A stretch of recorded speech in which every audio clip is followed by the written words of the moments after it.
Welcome to something special. Welcome to TEDx.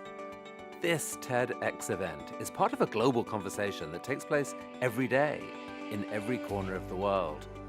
In schools, in theaters, in workplaces, even in prisons, people gather to hear the best ideas bubbling up in their communities. More than 3,000 TEDx events are held every year in 170 countries. It's a remarkable thing. TEDx events are self-organized under a license from TED, a non-profit organization devoted to discovering and sharing powerful ideas in the form of TED Talks. It's not TED itself, but your local TEDx team of volunteers that has done all the work to put on today's event, including booking all of the speakers. It's this team's ideas, dedication, and time that have made this possible. We really hope today's program sparks an exciting conversation. This is a day for curiosity and for skepticism, for inspiration and for action. The more you enter into it, the more you will take out. And now, on with the show.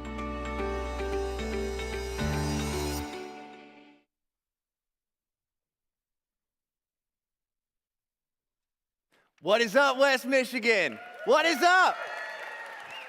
Oh my goodness. How are we feeling today? Are we feeling good?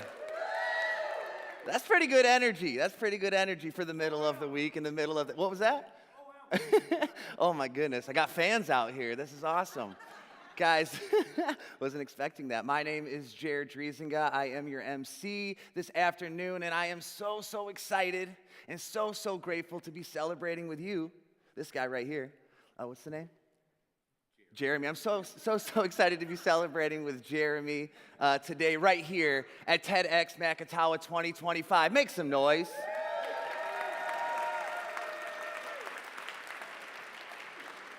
Now, you may have noticed I said celebrate. I said celebrate because today is a celebration. It's a celebration of ideas, stories, and perspectives that might just leave us feeling a little bit differently about ourselves and the world around us. But not only are we here today to celebrate those ideas, we are here to celebrate the people behind those ideas. I'm talking about the people braving the stage today to share with you. I'm talking about the volunteers and sponsors making this a safe and comfortable place to share. And I am talking about us. We're here to celebrate us for receiving these ideas with open minds and open hearts.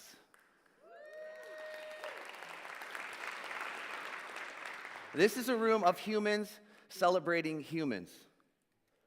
And that leads me perfectly into today's theme, which is embracing uncertainty. Because being human does not mean always having all the answers. It does not. It does not mean always knowing what to expect, but it means showing up ready to learn, grow, and connect. Are we down with that? All right. I know I'm asking for a lot of energy, but that's what this is about. A lot of energy this way, a lot of energy that way. All right? Before we move on, I want to dig into a few quick thank yous. I want to first give it up for our presenting sponsor, Hayworth, who also is responsible for this beautiful stage. Can we give it up for Hayworth? Yeah. I'm feeling good right now. Are you guys feeling good? Oh, my goodness. All right. I just had to address it. We also want to thank our corporate and in-kind sponsors today, especially our gold sponsors, Boylo & Co., X-Work, and Mead Johnson. They're making it all possible. And it's important to note that these guys are recurring supporters. These are our true community partners. A few quick housekeeping notes before we get going. The main exits are at the back where you entered. The bathrooms are out in the lobby, in the side halls there. And today we'll have two halves. This event will have two halves. There will be an intermission in the middle. And so we ask that if you can, please stay seated until the intermission. All right, my friends. Let's get this thing going. I'm ready for it. There's a lot of people back there ready to get this thing going. So let's start. We've got an incredible lineup ahead. TEDxMacatawa 2025. I just got one more question for you right now. Are you ready to celebrate today? All right.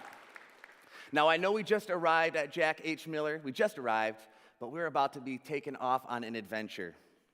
You see, our first speaker wears a lot of hats: educator, author, sailor, software engineer, and mom who loves stories and believes in the simple magic of just starting.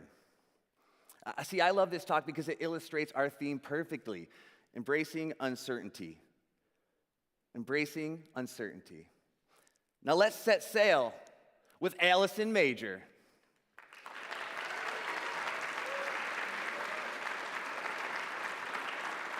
Go Thanks, get 'em. Jared.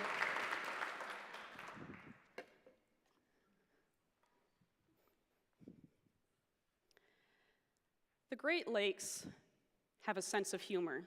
1 minute, you are gliding along on glassy water, the kids are reading in the cockpit, you've got a cold drink in your hand, and the next minute, they are testing every ounce of your skill and nerve. My name is Allison, and my husband and I moved onto our sailboat, Fika, with our 2 kids. As a family, we've sailed about 9,000 nautical miles over the last 2 years. Thank you. I will never forget this day on Lake Erie. It started out a lot like what I just described. It was a really nice day. It was just unfolding in a quiet rhythm, and then the wind picked up fast. Within minutes, we went from a low, gentle swell to waves that were bigger than my kids. We had to shut off the autopilot, grab the helm, and steer by hand. And the bow of the boat, slam, slam, slam into every oncoming wave. For my kids, this was just a normal day. They curled up, they trusted us, they waited it out. For the adults, we held course for hours, white-knuckled, wishing we could go back. But back, that would have been worse. The only safe way was to keep moving forward. And what I hope you're going to take away today in the heart of my talk is that we can have a map to guide us, but it's not going to warn us about the unexpected, good or bad, that we might encounter along the way. Before we moved onto the boat, I had a plan. We were going to sail America's Great Loop. This is a series of waterways that circle the eastern United States. It's about 5,200 nautical miles. That's about 6,000 statute miles. And this would take us about 1 year to complete. You can see on my map, we would go up the East Coast, through the Erie Canal, around the Great Lakes, down the inland river system, and then around Florida, back up to the East Coast, a complete loop. My map also included some must-see stops, a rough sense of the timing, and a healthy respect for the things that I couldn't control. The tides, locks, bridges, the weather. My map also included, how are we going to work remotely from the boat? What does homeschool look like on a boat? And how are we going to make family life steady amid constant change? I know you have made plans too. Maybe they were super detailed, maybe they were kind of loose. We all have a map that we start with. For us, this was not going to be a sailing trip.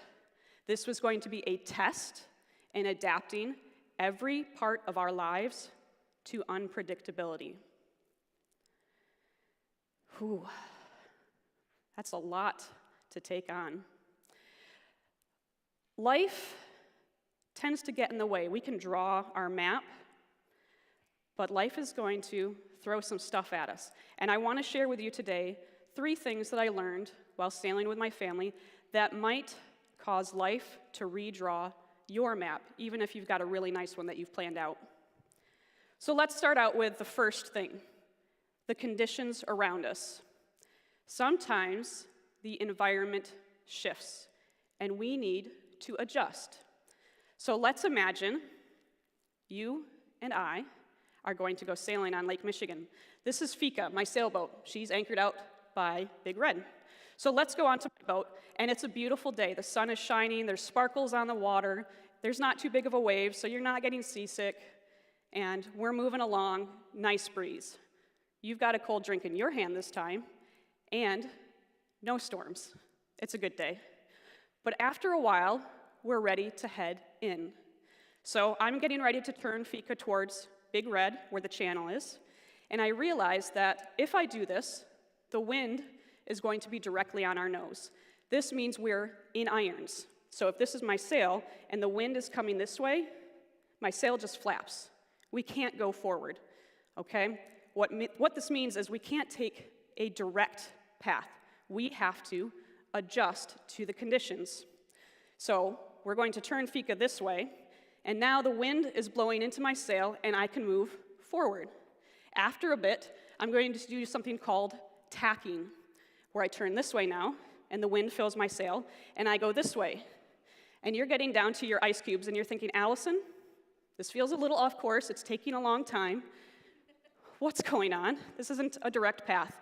You're right, okay? The conditions have dictated that we need to move back and forth, but each zig and zag is getting us closer to where we need to be. I know that you've had to zig and zag in your own life. Maybe there's been a market shift, and now your company needs to pivot to find new opportunities. Or maybe you're a parent, and you finally figured out that chicken nugget that your kid will actually eat until today. Now they hate those chicken nuggets. Or maybe you just got a health diagnosis, and you need to change your entire daily routine. Eat different, sleep different, move different.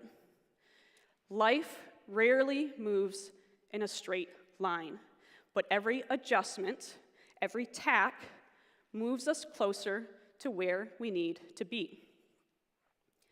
The map is not the journey is what unfolds when the map changes. Maybe it's not the conditions around you that are derailing you from your map. Maybe it's something you rely on or someone you rely on. We had barely gotten started on our Great Loop adventure when our windlass broke. The windlass is the machine that's used to raise and lower the anchor and chain. We use this a lot. So when we were ready to leave the anchorage we were in, Chris had to go up to the bow of the boat. He hauled all of that up by hand. I steered, and we headed for Annapolis. That's the picture here. Annapolis is the sailing capital of America.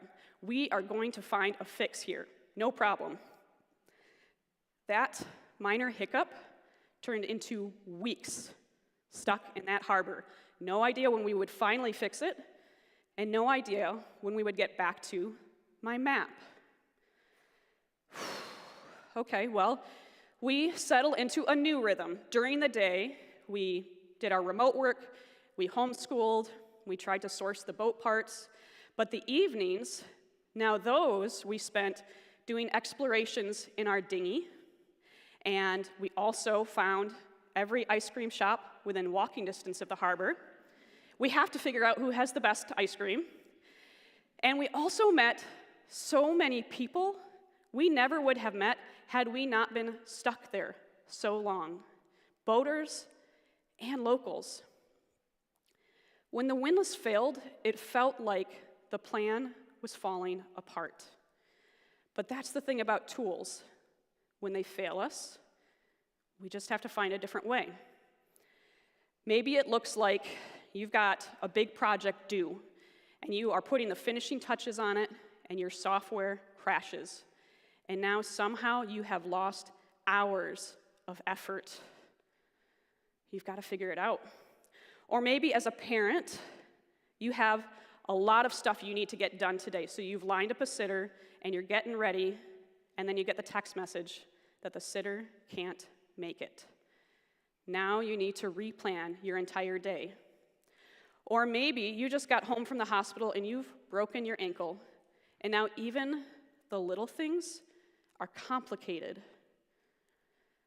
Sometimes the things that we rely on fail us, but those forced pauses, They might introduce a new rhythm, or new people, or just a new way forward. The map is not the journey is what unfolds when the plan changes. Maybe it's not the conditions outside, maybe it's not something you rely on, maybe it's pressure building up inside. This is us on the Erie Canal. As we're pulling up to that dock, I see the pump is right there, and I talk to the dockhand and say, hey, we need to do a pump out while we're here. A pump out is when you empty your sewage tanks. This is kind of important when you have 4 people living on a boat. Come to find out, their pump out system is out of order. But it's okay. We plan in wiggle room because one time we learned what happens when you misjudge that timing. Let's just say we had front row seats to a volcanic eruption of poo. Nobody wants that again. So the next day we head to the second stop. Can you guess what happened? Theirs was out of order too. There's going to be a pattern here. The third stop, out of order. The fourth stop, that one's out of order too. By the 5th stop, we are getting kind of stressed out, and the pressure is literally building inside. But by some miracle, their system worked, and we have never been so excited to line up for sewage management. So what's the lesson here? Not all setbacks are going to be in big, crashing waves. Sometimes the hardest things are the quiet ones inside. Maybe at work, the deadlines are piling up and there is no end in sight. Pressure is building. Or maybe at home, you are dealing with parenting exhaustion. You have carpools and practices, activities, and you don't know the last time you slept through the night. Or maybe, whatever your circumstances are, you're just stressed out, and it's building up until your body says, enough. And now you're dealing with headaches and tension. You don't sleep well. That's hard. These things are not big storms, but they are real.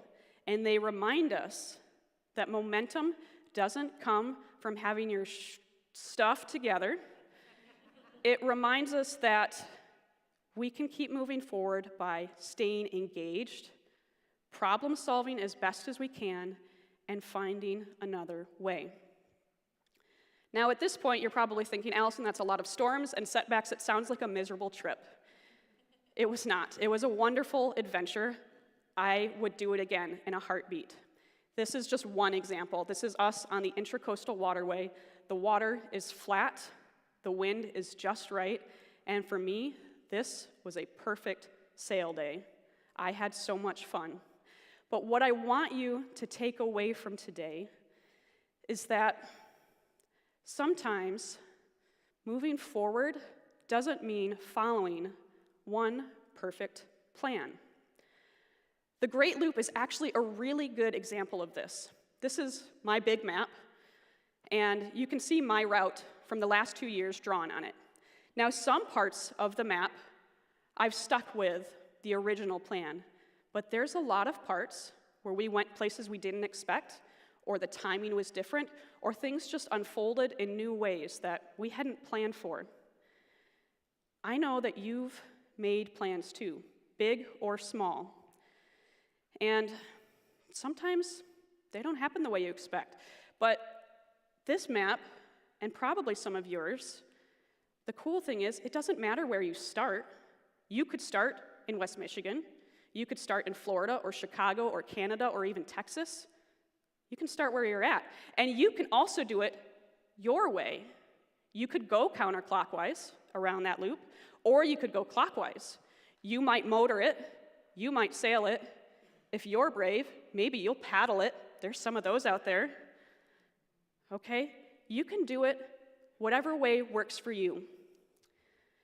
But the thing to remember is the map is important. It gives us a direction to head, but you just need to remember that life is going to have other ideas. There will be storms, there will be detours, there will be setbacks, but there are also going to be unexpected, impactful moments, joys, and new friendships. We learned not to see the adjustments on our map as failures to stick to the plan. We saw them as something else that moved us forward. And that's really the main thing that I want you to remember here, is we can do it what works for us, and it's okay if you don't follow it. The challenge to you today is to think about where in your life are you holding on too tightly to the plan. What if you loosen your grip and let that momentum carry you forward, even if it's not the direction you expected? Because the real skill here is not in drawing a perfect map. The real skill is taking a step back, making some adjustments, and then also looking up and seeing the beauty around you. Because the map is not the journey is what unfolds when the plan changes. Thank you.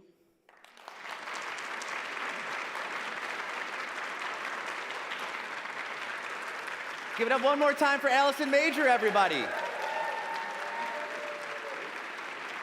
Big thanks to Allison for showing us how curiosity and courage can take us places we never expected. Now let's move on. I'm so excited to keep this party moving. Our next speaker really walks the walk. And this is a guy who, trust me, does not know how great he is. He spent 25 years helping communities live more sustainably, but his journey began as a kid picking up trash by the creek. Like Allison, when talking about his approach, Dan said to me, just start. So let's just start with Dan Broersma.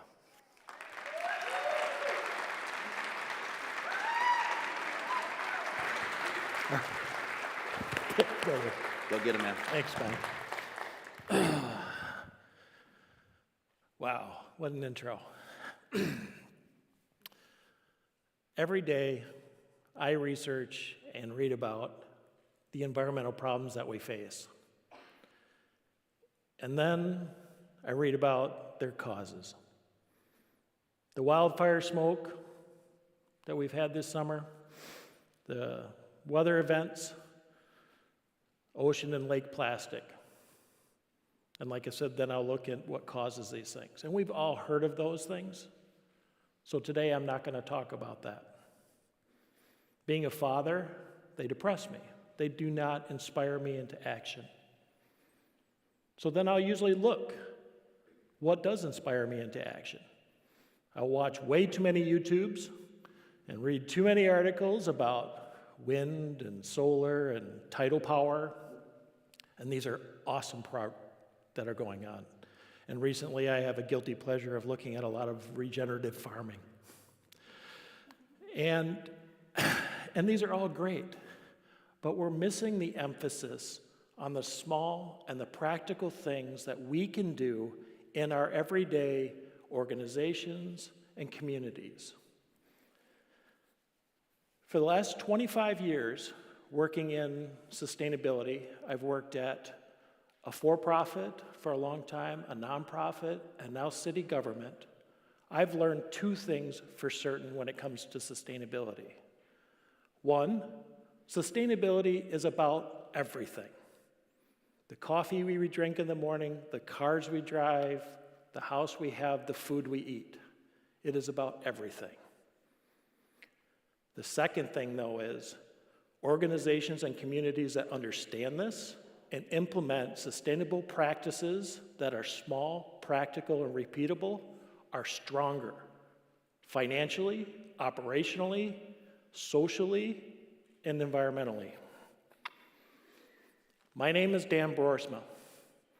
I'm the sustainability manager for the city of Holland. I'm also an author. And today I want to share with you 6 things you can do in your organizations and communities to lay the foundation for a strong, sustainable program. First thing, we need a team.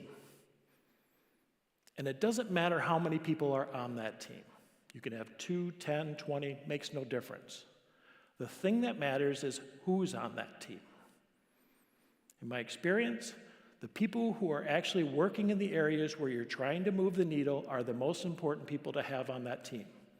Grounds crew, electrical engineers, operations, cleaning folks, those people.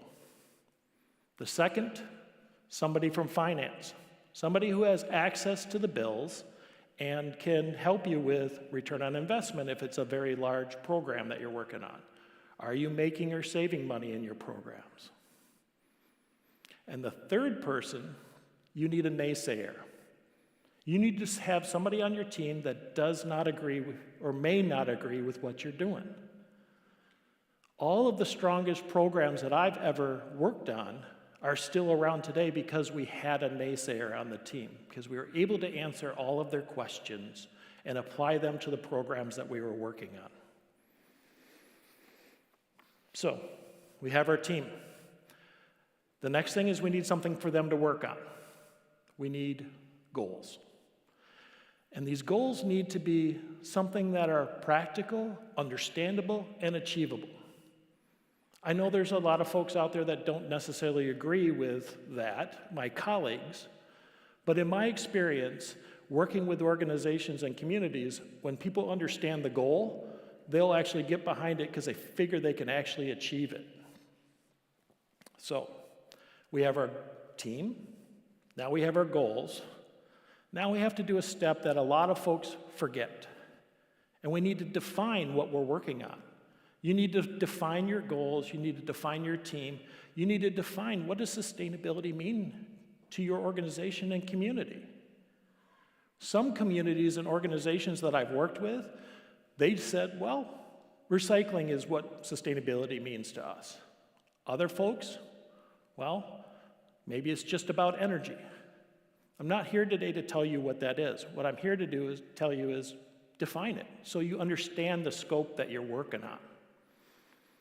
So we have our team, we have our goals, we now have defined our goals. So the next step, and if you do nothing else from my speech today, do this one thing, and that's monitor and measure. You don't know what you don't measure. Almost every organization that I've worked with, when we set up monitoring measurement of your kilowatt hours and energy use and your waste, we found an operational problem. Whether it was a broken sprinkler head, we were on the wrong energy rate, or one machine was using more energy than it should have. So make sure that you put that into place. Make sure your metrics that you're tracking are easily understood by people. If you're doing energy, kilowatt hours, MMBTUs, gallons of water, those type of things, pounds of trash. Or maybe it's just a matter of if you set a goal of we're going to have a dumpster in the back and we're going to reduce it by half, then it's just your measurement is the dumpster itself. Something simple that you can get behind. So now we have our team, we have our goals, we've defined what those are, we're monitoring and measure. We're rolling now. Now what we need is to repeat it.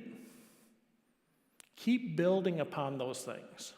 Because you just can't stand pat. We need to make more and more sustainable communities and organizations and stronger communities and organizations. So, again, we have our team, we have our goals, we've defined everything, we're monitoring and measuring, and we're repeating and we're rolling. The last thing, and this is just as important, I think, as the monitoring and measurement, but that's just me because I like to tell stories, and that's why we're all here today, is share. Share your successes, share your losses, share your metrics, share everything that comes with your sustainability program and the journey. Every single sustainability program I have ever worked on has a story attached to it or not. Like, we were doing a recycling program at a local school, and our team went at night to do an assessment of the waste that we were throwing away, because that's when the cleaning crew's there and they gather it up, so we needed to figure out how to do the recycling program. So we went at night, and as we were there, we had to ask the manager a question. So we walked outside, he was outside at the time, and as we were talking and discussing something, we turned around and one classroom light went on. And we didn't think anything about it. And then another classroom light went on. And then another and another. And then somebody on my team, and it wasn't me, raised her hand and said, "Wait a minute, there's no school right now. There's no programs going on right now. Why are the lights going on?" And the manager said, oh, that's how the cleaning crew knows that the room has been cleaned, so they don't double clean it. So we're trying to install a recycling program, and we've discovered an energy program. So, and now I got you thinking about, well, how are our buildings cleaned, right? So share those stories, share your metrics, because if we all don't get there, no one gets there. And the final thing is, and I really want to read this, and this was a last-minute add to my speech, to be honest with you. One of my heroes, Jane Goodall, said, and I want to make sure I get this right, "You cannot get through a single day without having an impact on the world around you. What you do makes a difference, and you have to decide what kind of difference you want to make." And that is my question to you. What kind of difference do you want to make? Thank you.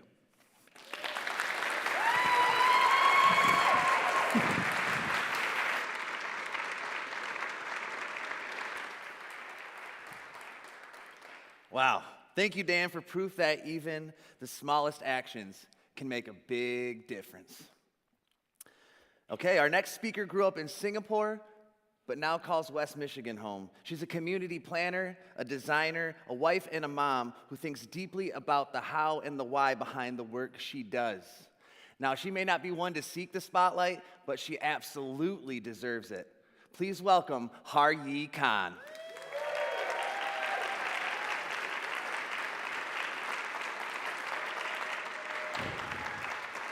Thank you, Chair.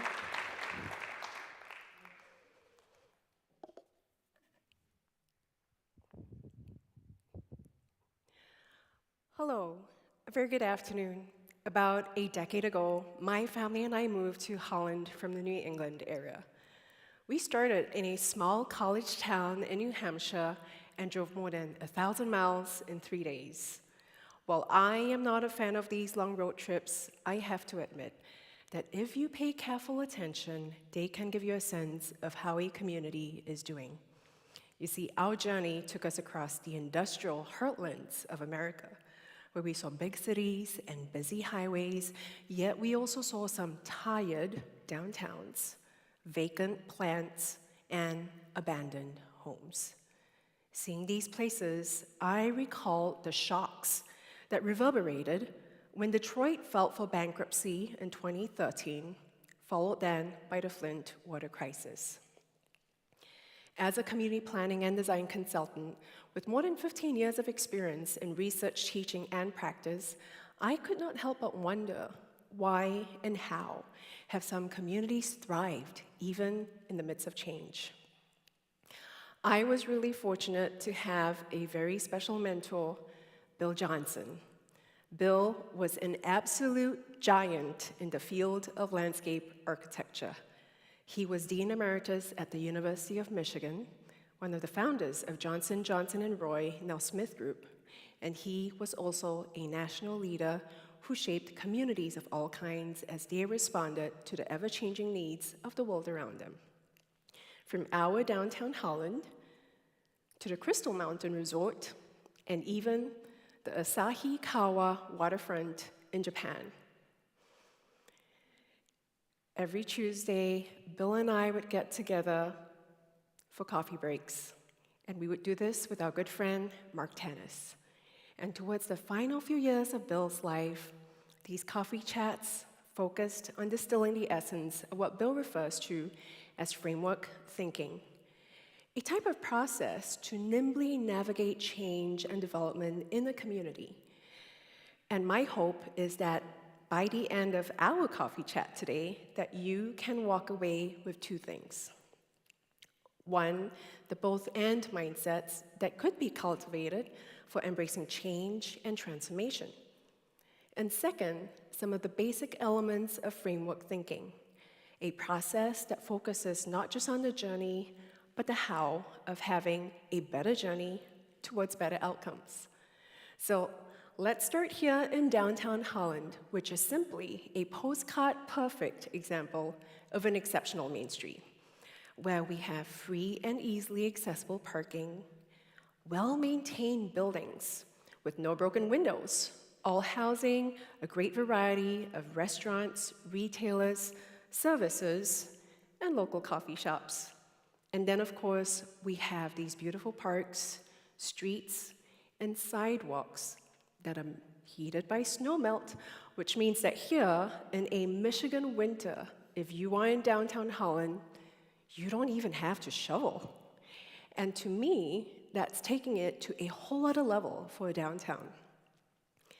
Yet little did I know when we first moved here that downtown Holland is actually a story of how a community responded to a challenge and thrived. Back in the 1980s, when plans for an indoor downtown mall fell through, and major retail anchors such as Sears and JCPenney then left for US 31, our local merchants rallied, as did the city and Hope College and several area business leaders like Prince, Hayworth, and Herman Miller. It was this unique confluence of both transformational and pragmatic leaders who were central to downtown Holland's revival. You see, they didn't define the challenge as one of just finding replacement retailers. Together with other leaders like Bill Johnson, Gordon Van Wylen, and Greg Robinson, they saw a much greater potential beyond the street. They saw the relationships between downtown and the waterfronts, downtown and our parks and Windmill Island Garden, and our neighborhoods, and Hope College and the seminary, and downtown as a destination for our region. And in this destination downtown framework that you see here, that was originally sketched by Bill, the leaders focused on distilling just the big ideas that would drive the vision and the action. The first was to have a strong business core commingling quality shops and residential life. The second was to have distinctive gateways to give you a sense of arrival at a very special place. And then it was about embracing the waterfronts and lining them with greenways and tying them back to downtown. And lastly, it was folding in the surrounding institutional, civic, and cultural life. The key here was to connect all of these great community assets with downtown. And I want to be very clear that what you are seeing up there is not a plan.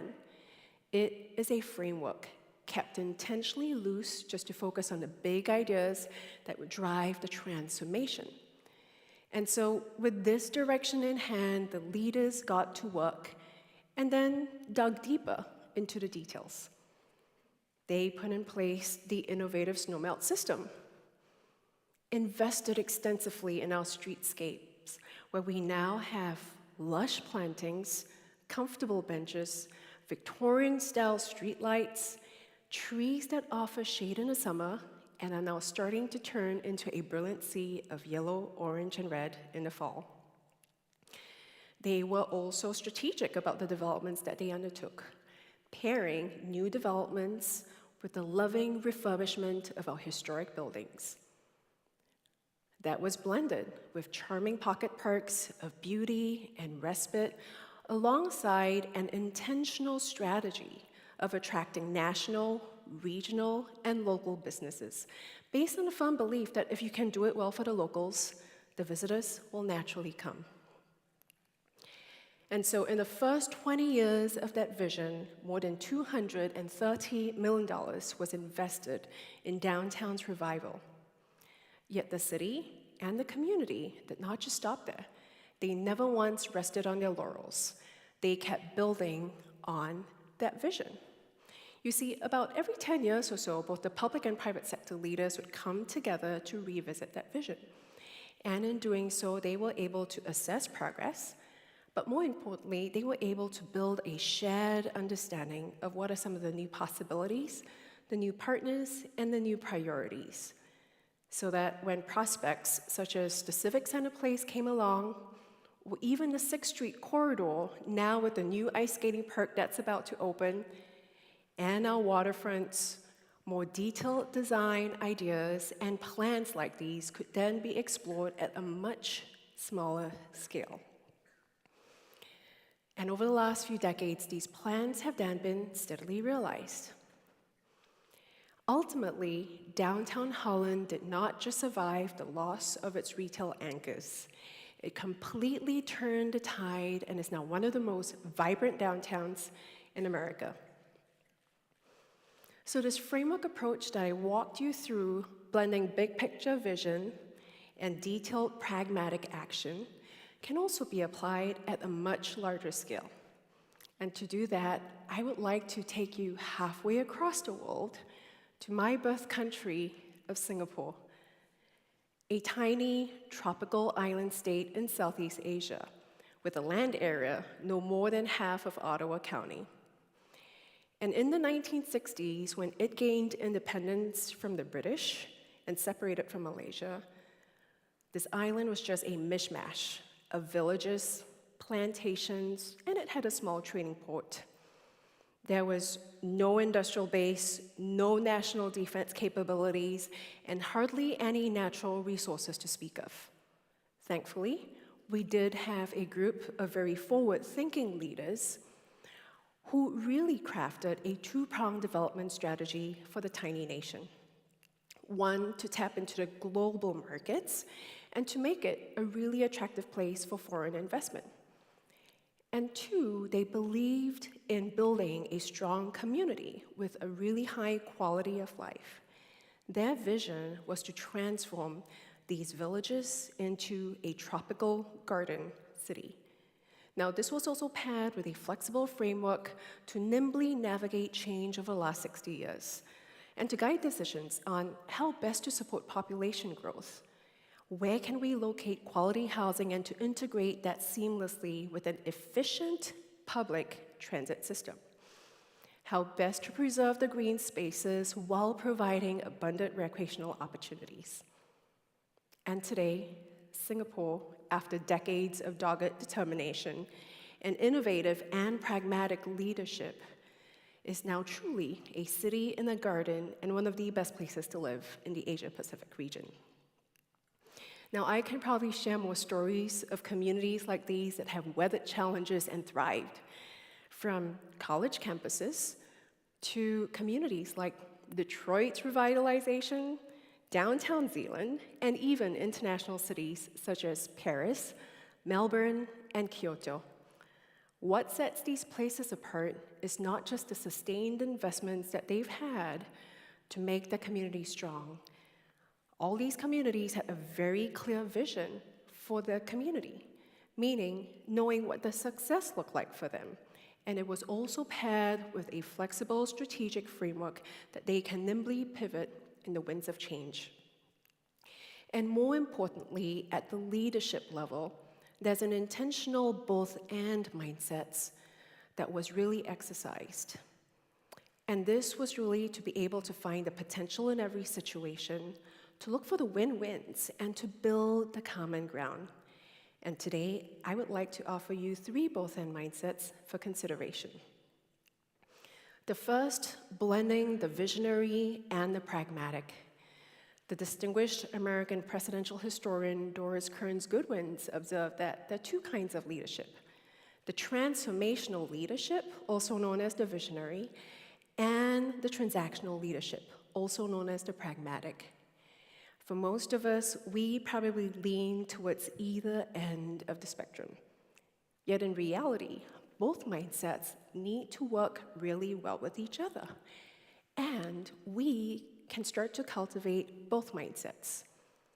So in the case of President Franklin D. Roosevelt, he tapped into both mindsets to pull this nation out of the Great Depression in the 1930s.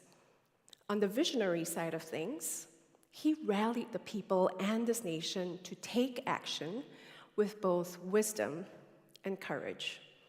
Now, he was also highly pragmatic, where he had a team that put together policies and programs, and some of the New Deal programs have left some of the most visible legacies on the American landscape. That's our power plants, rural electrification, to roads, bridges, and dams, 200 libraries, 800 state parks, and 3 billion trees were planted. The important thing here is that they didn't just create jobs, they shaped a nation in one generation. And the same can be said of communities that need to blend both the visionary and the pragmatic in the face of a challenge. And the question here is, what is the common good that we're trying to achieve? And even with the limited resources that we have in hand, how can we be creative to make the good happen? The second both-and mindset is an icon that was sketched by Bill to remind us all that it's really healthy to zoom between the big picture view and the small-scale thinking. At the big picture view, we're often asking communities, how would you like your community to look, feel, and be both now and into the future? And to translate that into really small-scale thinking, it's how might that building, a design, a program, right down to a seemingly modest street bench, all fit into the bigger picture of a place. The zooming also happens in time, where we're balancing those long-term directions and the near-term needs. The key question here is, what are the first, most impactful moves that we can take in the next 90 days, in the next 1 year, that can drive us towards the long-term goal? And if a project is really complicated, how can we break it down into smaller pieces that build on each other to get us to the bigger picture? And the third both-and mindset is really balancing people and place, because communities are shaped by both people and place. Knowing how they interact with each other is just as important as our ability to read people, as is our ability to read place. And if Bill were here, he would probably share with us that it's not just the buildings that matter, it's the spaces between the buildings that matter just as much. Our land, our water, our parks, our streets, our utilities, and as development comes along, how can that be optimally balanced with the preservation of nature, agriculture, and history? The reality is communities are complex and highly dynamic. The way in which they respond to change will be different because they have different contexts, values, histories, governance, legal structures, and resources. Yet the one driving question for communities as they face change is not a question of can we do it, but how can we do it? And perhaps some of these elements of framework thinking might be the how. The first is to frame the challenge and to always remember to take a look at the bigger picture, that bigger frame. Max Dupree, former CEO of Herman Miller, sums this up so eloquently. He says that the first responsibility of a leader is to define reality. And what exactly are we trying to solve? And given that we can now see that 30,000-foot view, what are some of the new possibilities that we see that can help us shape a new reality? The second is to build a multidisciplinary collaborative team that can cast a shared vision together. Do we have the right people in the right seats? Are we giving them space for the talents to multiply? And are we hearing from a broad range of voices? And having heard from that broad range of voices, what is that one North Star that everybody can agree on working towards together, even if they may have different interests. And third is to focus in on the vision, the framework, and the first moves to make it happen. Going back to Holland, it's those key questions of what are the big ideas? What are the key intentions? And what are the great bones of a place that we want to enhance? And how do we start distilling all of that down into a clear, visually compelling way to inspire action with vision and to keep building towards that North Star? So, going back to our first fall here in Holland, Bill and his wife Charlotte kindly invited us over to their home, along with their good friends, the Bayers. We were on the rooftop terrace above Kilwins in downtown Holland. It was a busy Saturday evening, and as Bill took a look at the hustle and bustle of 8th Street, he paused and he said, "The work is not finished. There's more to be done." And as we each return to our communities today, how might you be a part of that unfinished work of building better, stronger communities? And how might you now see a little bit more of that bigger picture and to also be a part of shaping it? Thank you.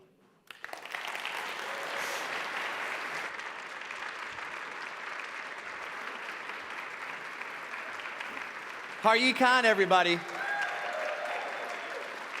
Reminding us that thoughtful and intentional work deserves to be seen and celebrated. Now, our next speaker flew in from DC but has roots in Grand Rapids. He has spent his life thinking about how we balance self-awareness, integrity, and the ways we follow or resist the behaviors of others. Please welcome Luke Burgess.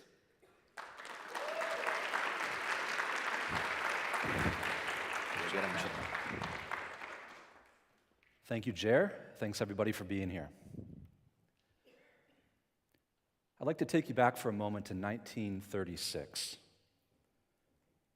This is Hamburg, Germany. And a sea of men are saluting Hitler. But did anybody notice something unusual that I missed the first time I saw this photograph? How about this guy? A single man stands there, totally defiant, refusing to salute.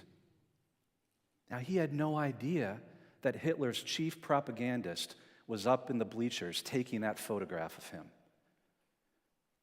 Somebody caught me doing something like that, I would have put it out on social media in about 5 minutes, you know? So he didn't do it to perform. He didn't do it to perform. Why did he do it? This question has haunted me for the last 15 years and animated my life's work and helped me think about how I'm in relationship to groups. How I'm in relationship to groups. And I had to ask myself the question, would I have done what he did if I was in that position? And the honest answer is, I can't be entirely sure about that. And that haunted me for many years. I mean, I've never been in a predicament like that. I hope you haven't either and never will be. But even on a daily basis, I am subject to forces of coercion and pressures of conformity in my own life, and I often fail. I get home at the end of the day, and I think, man, I should have defended that person when other people were talking about them behind their back. So I fail in small matters. I needed to understand what could give a person that kind of courage and strength. I needed to understand why. So what I'd like to talk to you about today is the tension between the self, yourself, and the crowd, and how not to lose yourself in either one. So I got started in my search for an answer by doing what I like to do. I read a lot of books to try to understand the tribal relationships and how people lose themselves in tribes. And I noticed a pattern very quickly in the books that I started to read. Let me know if you see it. Has anybody read any of these 4 books? How about these 4? Anybody read these books? How about these books? There's a lot of books that have been written in the last 2 decades about how to find your tribe. But they seem to be missing something. The guy in the photograph didn't need any help finding a tribe. He needed to know how to lose his tribe. And there are some times when we need to know when that might need to be us, to have the awareness. So I'd like to talk to you today about a force, a hidden force that's operative in your life right now, that's been operative in mine that I didn't know existed. But once I saw it, I couldn't unsee it, and it changed my life. But to get my answer, I had to go back a little bit further than the books that I just showed you, to an older thinker and some older books. And that thinker was a guy by the name of Rene Girard. And his key insight into human behavior was not just that human beings are the most imitative creatures in the world. We all know that. Babies are imitating. I have a toddler. Babies start imitating as soon as they leave the womb. They imitate their parents. So we all know that. But Girard's key insight is that humans imitate the desires of other people. After our basic needs are met, we don't know what to want. We need other people to show us what to want. If I take my dog for a walk and give him a big bowl of food, he lays down and he goes to sleep. You feed me, well, I don't lay down and go to sleep. I start asking, well, what do I want now? We're very different. We want things, and we don't know what to want, and we subtly look for help from other people. Now, children, babies are very willing and proud imitators. They want to show you how much they can imitate and how well they imitate. But not us adults. We're kind of ashamed of our imitation. So Girard's insight was that this imitative behavior continues in adulthood, but it's subconscious. We don't know that we're doing it. And when we're not aware of a force that powerful, it can come into our lives and lead us to look to groups or to other people, imitating them without knowing that we're doing it, and lose ourselves. Girard called this mimesis, which comes from the Greek word to imitate, and he called the imitation of desire mimetic desire. We want things because other people want them, he said. And to stop for a second and think about it. I didn't think about living van life until I saw somebody doing it on my Instagram feed. The thought had never crossed my mind before. And if you're the only one that wants something, doesn't that make you a little bit uncomfortable? Like you want somebody else to want it too. Otherwise, you start to wonder if you're maybe wanting the wrong thing. This happens all the time. It's mimesis operating in our lives. And Girard, although he died in 2015, I think he predicted the rise of social media. Why? Because he saw it for what it is, a giant mimetic machine. We're not addicted to the device in our pocket. We're hooked on the people inside of the phone and what they want. So what does a phone do? Social media gives us access to quite literally billions of models of desire on a daily basis. I can now see what somebody on the other side of the world wants for breakfast this morning. And these little things affect us more than we realize, more than we would like to admit. And they can get us off track from our real goals and vocation. Girard had one more key insight that the Find Your Tribe books didn't give me. And that's that he saw that, yes, we want to belong. We naturally seek tribes. We're social creatures. But humans have a second drive that's equally as strong, and that's the drive to differentiate. So we want to be like other people, but not too much. We are flattered when somebody imitates us, but not too much.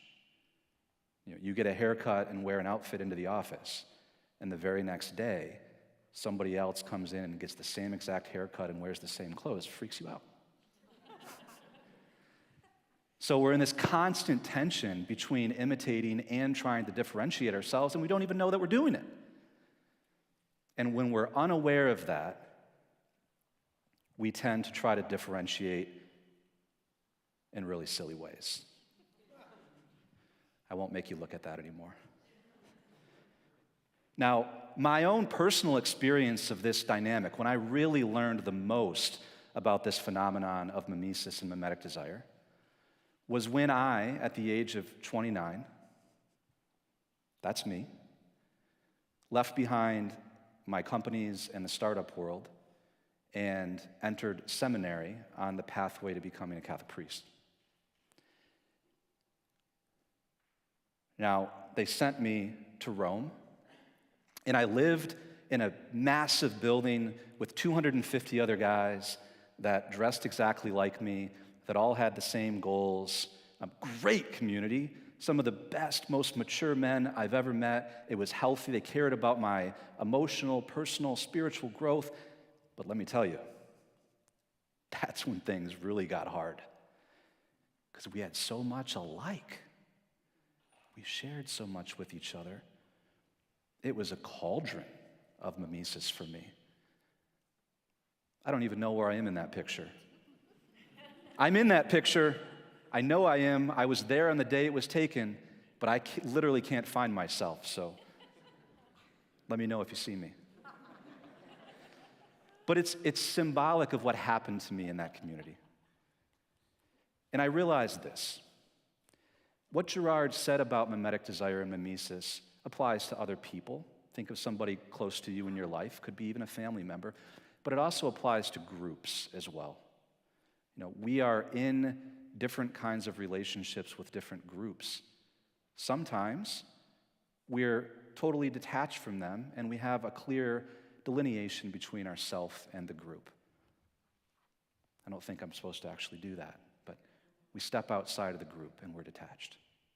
And other times, we're just right immersed in the middle of it, totally immersed, so that we begin to take on its shape, its behaviors, and we can even lose ourselves. And Gerard said, actually, D is when mimesis is the strongest and the hardest to be aware of, because it's internal to us. We're right standing in the middle of it.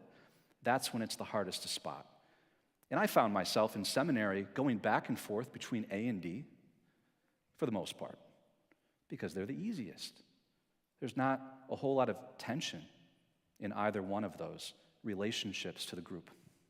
What's really hard are B and C. You know, to stand in the tension between the self and the group, and to contribute my solid sense of self to the community without either getting lost in it or without trying to run away. So what I'd like to share with you now is really the fruit of 15 years of my research and thinking and exploring this issue to understand how we can be a bit more like B and C when necessary. So think about your relationship to some group in your life right now, and think about what kind of a relationship do you have with it. And I've identified a lot of what I like to call anti-mimetic tactics, ways to kind of be in healthier relationship to communities, even healthy communities, where we still are ourselves and we don't lose ourselves inside of it, because that can happen even in the best groups, even in the best. So I only have time to share 3 with you in the time that I have left today, but they're 3 of the most important, and I hope that you can take these out of the room with you and apply them in your life right away. The first one is very simple. It's introduce tension where you need to. Because mimesis removes tension. It's very reactionary. We do it without even knowing that we're doing it. And tension is a sign of life. Only dead fish float downstream. It takes a live fish to be able to swim up current. And in particular, in your relationship with technology and with social media. Think of technology, and particularly social media, as a mimetic machine. And if it is a mimetic machine, you have to intentionally take some anti-mimetic action. And you can do that on two levels. The first level is with the device itself. You have to introduce tension into that relationship in whatever way works for you. I have a good friend who literally leaves his iPhone in a drawer on a separate floor of his house from his home office, so that if he wants to go use it, he just has to do a little bit more work to get there, and he might think twice. But more importantly, recognize the mimesis in yourself when you're actually using the technology in relationships with other people. Now, pause for a moment when you see the message or you receive the email, and know that it's probably mimesis that gives you the instinctual response to mimic the tone and the style. And we get the passive-aggressive email, we want to be passive-aggressive right back. So skip a beat, take a moment, and decide to react anti-mimetically. Now, once you know that this is happening, you can take the beat that you need. Number two has to do with the truth. Because I submit that the truth is anti-mimetic. Even a simple statement or sentence can be anti-mimetic. Speak the truth when you need to. The problem with lies is that they operate and they gain power through mimesis. We all know that lies spread far faster than facts and truth on social media. But think of lies as mimetic. There's a reason why in our culture casting the first stone has such significance. Now, what's different about the first stone? What's different about the first stone or the first lie? It's the only one without a model. The second one has one model, the third one has two models, and it gets easier and easier and easier until somebody has the courage to reverse that mimetic momentum and cycle. If necessary, use words, but you can speak the truth in gestures. This guy's name was August Landmesser. And he got to the point that he did because 2 years before this photograph was taken, he fell in love with a Jewish woman, got engaged to her. And that put into perspective the truth of the community that he was a part of, to the point where he'd had enough when he got to this picture. Now, what he found was something transcendent to the crowd that he was in, something outside of it. He found a model, he found love outside of the group that put it into perspective for him. And that's the third anti-mimetic tactic. Because the goal here is not just to lose your tribe or to move away from something. The goal is to move towards someone, to move toward the real and the concrete, because mimesis thrives in abstractions when we're not grounded in the real. Who is the person today for you that you can move toward? For me, as I've been embroiled in my own mimesis, kind of a never-ending struggle, it was my dad, who has advanced Alzheimer's disease. And when my mom passed away, I became his sole caregiver as an only child. And that immediately put into perspective all of the silly mimetic things that I'd been concerned about up until that point, when I took over as his caregiver.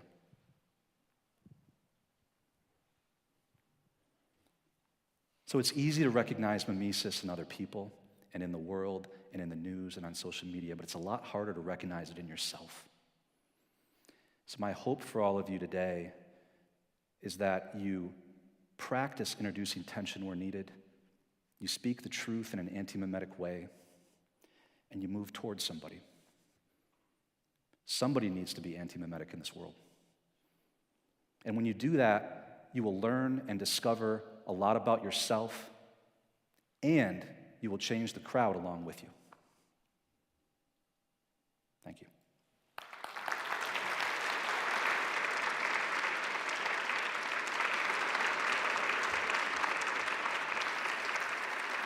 Luke Burgess, everybody. Let's keep that self-awareness and curiosity rolling as we introduce our next speaker.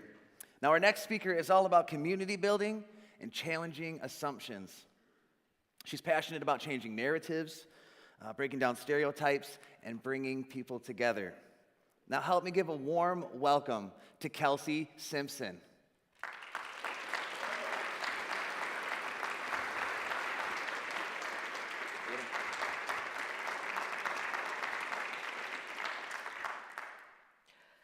Technology has so much power to spread love, hate, and everything in between. Let me give you an example. In 8th grade, I was on my phone, minding my business, when I opened Instagram and saw some kid from school had sent me some messages, just a bunch of Instagram reels, random, and I opened them. And the most recent one said, "Good morning, Negro. Have a good day, Negro." I was terrified and confused. I didn't understand why he felt the need to send me that. I closed the app immediately and just sat in my room. I had never done anything to him before. Shocking, right? It's exactly how 8th grade me felt. And yet that one word still carries so much power. The power to send fear through a young black girl, especially when it comes from a white person. But hey, here I am. My name is Kelsey Simpson, a 17-year-old student at West Ottawa High School, and I've always been driven by both academics and community leadership. I'm proud to be a part of I'm Academy, a selective club dedicated to the leadership and excellence of students of color and any and all groups. And I've had the honor of presenting at several MLK programs through my school and I'm Academy for the past few years. Beyond the classroom, I lead on the court as volleyball captain and on the field in track and field. My dedication also extends to the community, where I've served as a leader for the Juneteenth Unity Initiative and the Black Hole Student Section, which I'm a proud leader of. These experiences have taught me the value of teamwork, discipline, and using my voice in meaningful ways, lessons I'm eager to share with you today. Let's talk about embracing uncertainty, the fear of the unknown. It's that knot in your stomach when you step out of your comfort zone, and it's a big reason why racism exists. We're often raised in bubbles, and when we see someone who looks, talks, or lives differently, our first reaction can be fear instead of curiosity, or hate instead of acceptance. This isn't always conscious hate. It's a gut reaction to the unfamiliar. We fill in the blanks with stereotypes, and before we know it, that person becomes a symbol of our fear instead of a person. That's how racism takes root. But we can't let fear win, right? The only way to break down these walls is to step out of our bubbles and truly get to know each other, to trade the comfort of what we already know for the richness of what we can learn. Social media, for all its potential to connect us, has also become a powerful tool for spreading racism, hate, slander towards so many groups. It often works like an echo chamber, feeding people content that confirms their biases. This can escalate fear into hostility. One way we're seeing this is through AI-generated content and deepfakes. Malicious actors can create realistic videos or audio of people of color or saying things that reinforce harmful stereotypes. These fakes spread quickly, often unchecked, making lies feel real and fueling discrimination and violence. We also saw this after the 2024 election, when racist mass text messages were sent to Black Americans across the country. It even happened in my own school hallways. I was confronted by friends and teachers asking me if I was okay, asking if I got the text messages, telling me I was signed up to go to a slave camp or I was about to be taken away from my family. They disturbingly referenced slavery and plantations, a form of psychological terrorism meant to stoke fear and normalize vile rhetoric. By using automated messaging platforms, perpetrators hid their identity while rapidly reaching a wide audience. Tools designed for connection were exploited to spread hate and disinformation with alarming efficiency. Okay, now I'm aware of some historical narratives that reduce the Black community to harmful tropes like gangs or struggle, poverty, the hood. Yeah, it's real, but it's not all of us. But that narrow view ignores the reality of a rich and diverse culture. My focus is to join the chorus of voices using digital platforms, not just for entertainment, but to showcase the full breadth of Black success. Pulitzer Prize winners, tech CEOs, HBCU scholars, and global art that defines culture worldwide. Black influencers on all platforms, like TikTok and Instagram and all that Gen Z stuff, are reshaping representation by spreading empowering messages about the Black experience. They move beyond the limited portrayals of traditional media, TV, and all those old movies that are really not really nice, highlighting the joy, creativity, and diversity within the community. Their content fosters belonging and self-love, whether through celebrating Black hair and fashion or offering uplifting advice, and provides a more authentic perspective to a global audience. For example, Cheesy Duru does in-depth tutorials on hair care and loving your hair for 4C hair texture. And if you don't know what that is, it's mine. It's that kinky, curly, knotty texture that everybody chooses to ignore, but it's real. It's on my head. I would know. Thousands, millions of people have that hair texture, and she really embodies true love and acceptance for her hair and has helped me to do the same. Another example, Wisdom K, dubbed TikTok's best dressed guy by Vogue. His high fashion content challenges traditional masculinity and inspires bold self-expression, from styling outfits based on emojis to showcasing daring looks. His message goes beyond fashion. He empowers people everywhere to embrace individuality. He has even influenced how I express myself through clothing. If you would have asked me to be here a year ago today, I would have asked if I can wear jeans and sneakers. Now I got heels. Encouraging me to be confident in my own style, he influences the Black community, but also all cultures all around the world. And similarly, Tabitha Brown, known as America's Mom, uses her platform to share plant-based recipes alongside soothing, affirming messages. Her work is more than food. It's about kindness, joy, and creating a space for her followers, a space where everybody feels loved and accepted, and they can talk to her.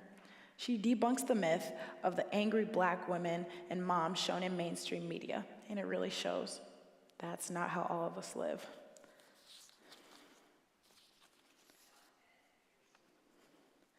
Today, figures like Kendrick Lamar, Coco Jones, and the late Chadwick Boseman, may he rest in peace, show how technology can amplify positive representation. Lamar uses music and videos to tell complex stories of trauma, resilience, and history. Coco Jones leverages both social media and streaming TV roles like Bel Air to model confidence and authenticity for young Black women. And Boseman, especially through Black Panther, provided a powerful, visible, and vision of noble, technologically advanced Black leadership, proving that deep cultural impact of positive representation in the digital age. Social media, for all of its flaws, and trust, I'm on it all the time, it has a lot, can also be a powerful tool for good. Instead of a battlefield for arguments, it can be a classroom for conversations that help us grow, help everyone grow. Social media shouldn't just be for the young ages and for the up and coming. Get your parents into it, get your grandparents involved. Everybody should know how to use it. It's a great tool. We can use these platforms not to fight, not to bicker, not to spread hate, but share our stories, traditions, and perspectives with those who don't understand us.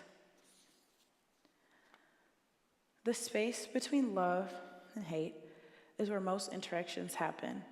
It's the microaggressions and backhanded compliments like, "You're so articulate for a person of color."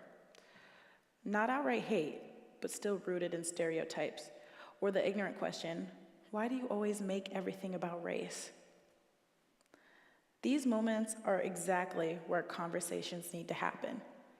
They're opportunities to educate, not fight, to address misunderstandings, challenge biases, and create growth in both sides.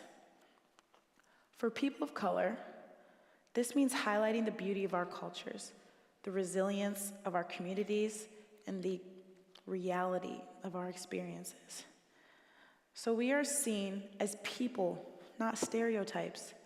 By teaching and showing love through our platforms, we break down the fear of the unknown. When we invite others into our world, through a video of a family dinner, a photo of a cultural celebration, or even a post explaining what a word means, we build bridges. This is how strangers become allies and allies become friends. By replacing ignorance with understanding and hate with shared humanity. We need technology to unite, not divide. People in the entertainment world have been role models for me in the way they represent themselves. And I want you to know them too. Through technology and entertainment, my generation is working to teach the world about Black identity, just as I've shared with you today, and just as countless influencers and creators do across the country. So here's my call to action. Don't let this be the last time you hear about the people I've mentioned. Look them up. See what I'm talking about. Engage with their work, their voices, their stories. And more importantly, let's keep the conversation going, because real change starts when we choose to listen, learn, and talk with each other. Thank you.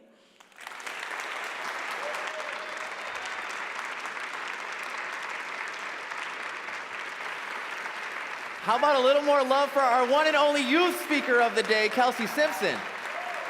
Wow.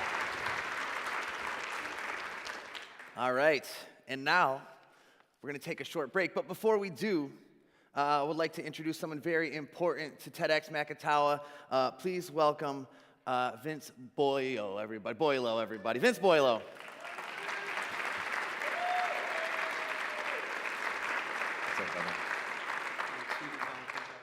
Sure. And if we could get the volunteers up here as well, we want to do a couple thank yous. So let's bring those volunteers up.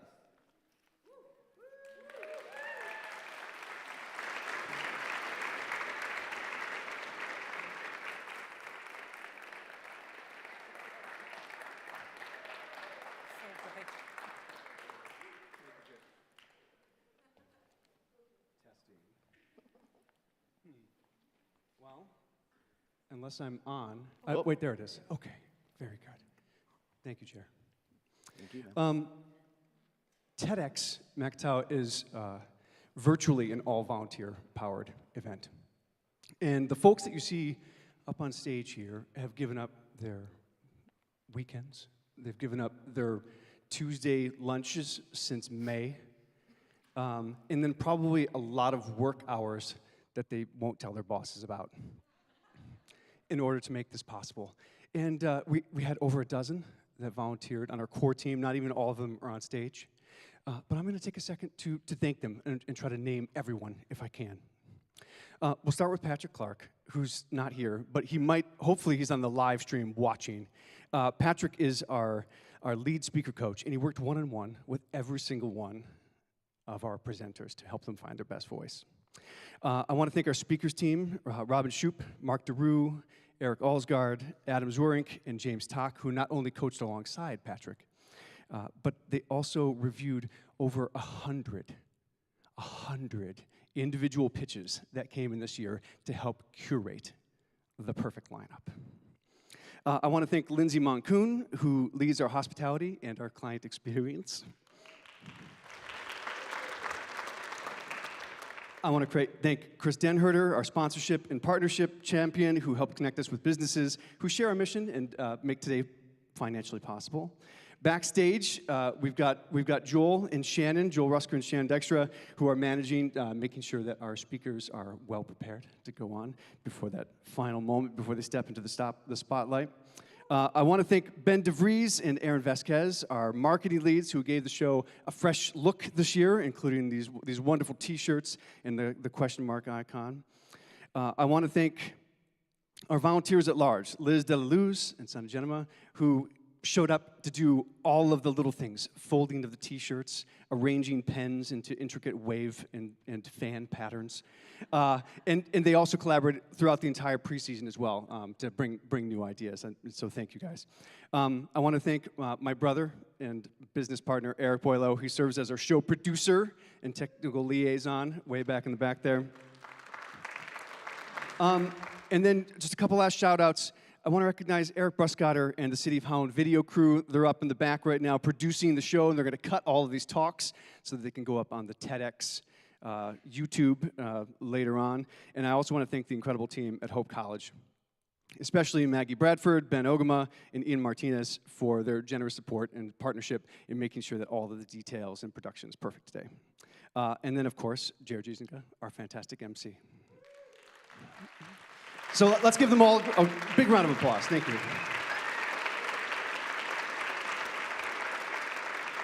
And now we're going to head to intermission, and for that, I'm going to hand it back to you, and the volunteers will clear out of your way. Awesome. Hey. Can we thank Vince? Because Vince leads us.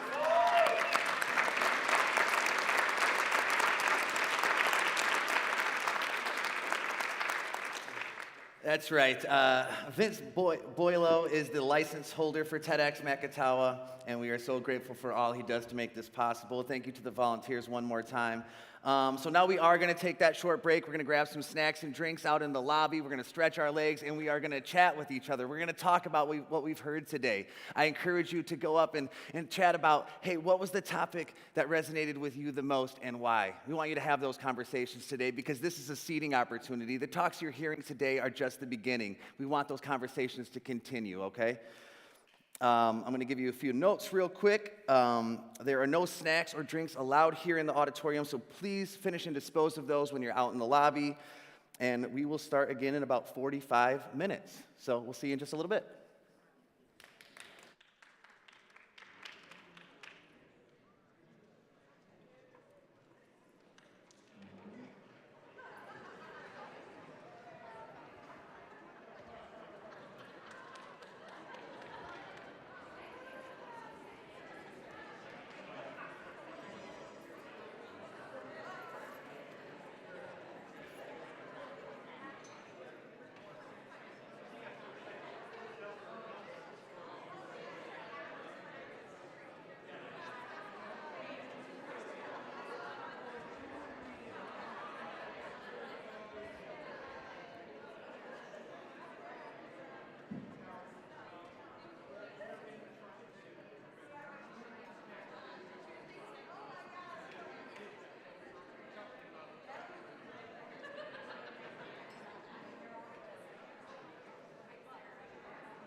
cut the legs off of our pants, threw our shoes into the ocean, sit back and wait through the daylight, sit back and wait through the daylight, slip and slide on subway grades, these shoes are poor man's ice skates, fall through like change in the daylight, fall through like change in the daylight. I miss yellow lines in my road, some solid on my metro.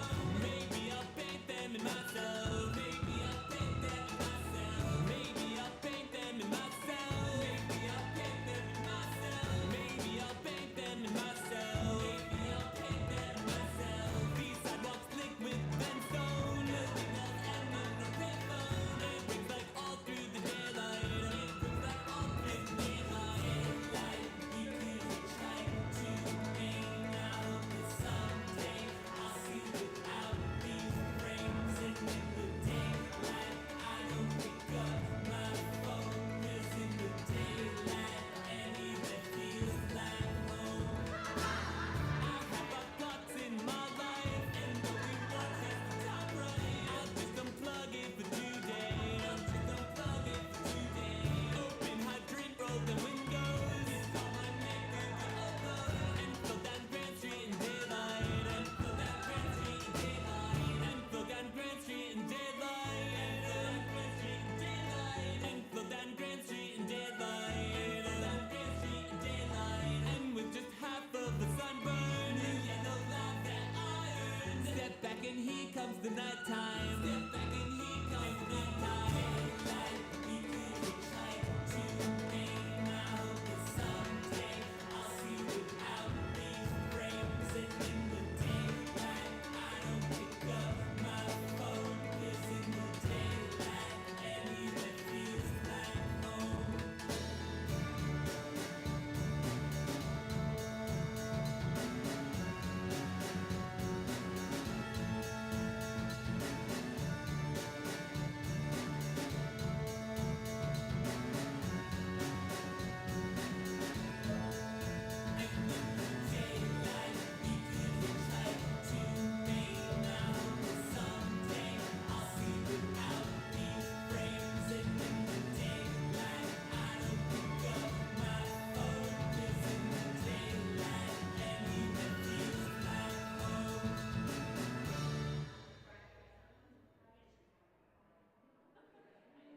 Oh, Saturday sun, I met someone out on the west coast. I gotta get back, I can't let this go.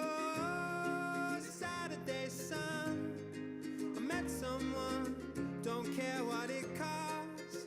No ray of sunlight's ever lost.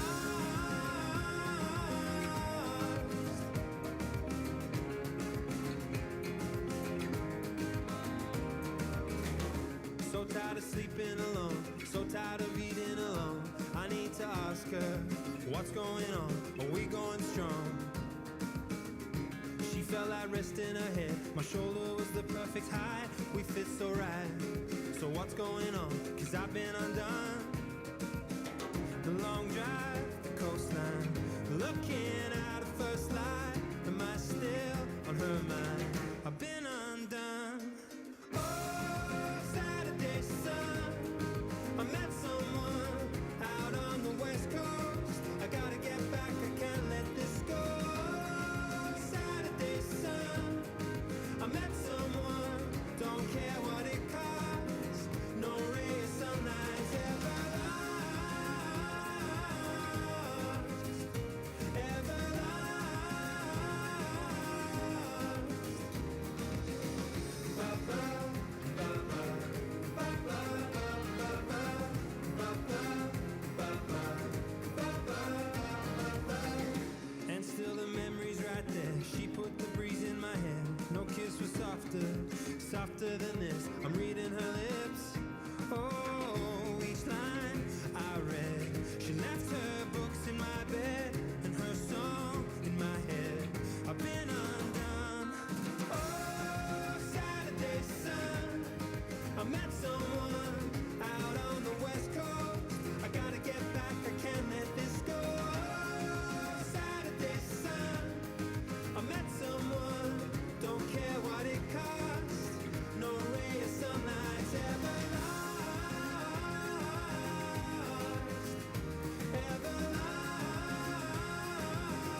West Coast. I gotta get back, I can't let this go.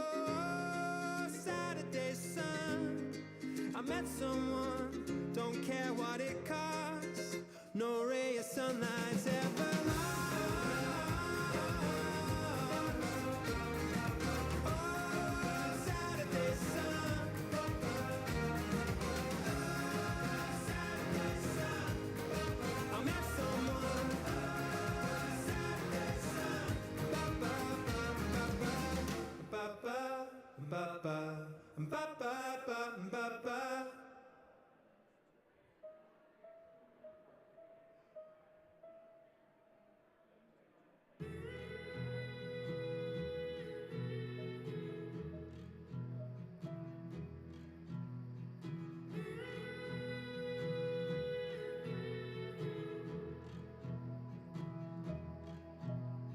Oh, there's a river that winds on forever. I'm gonna see where it leads. Oh, there's a mountain that no man has mounted. I'm gonna stand on the peak. Out there's a land that time don't command. Wanna be the first to arrive. No time for pondering why I'm wandering on while we both still alive. To the ends of the earth, would you follow me? There's a world that was meant for us to see. To the ends of the earth, would you follow me? If you won't have a say, my destiny.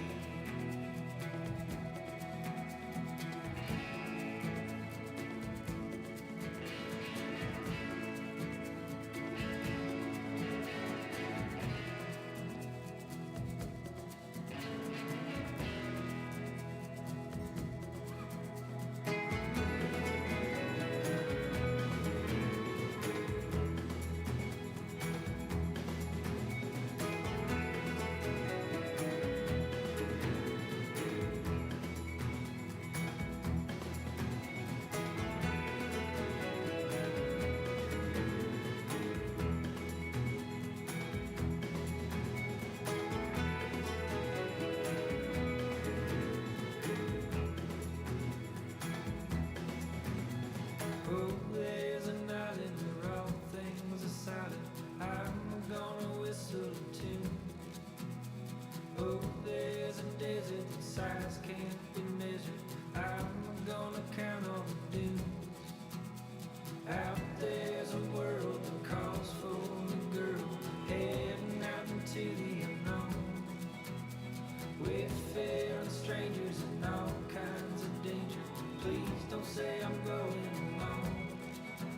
To the ends of the earth, would you follow me? There's a world that was meant for us to see. To the ends of the earth, would you follow me?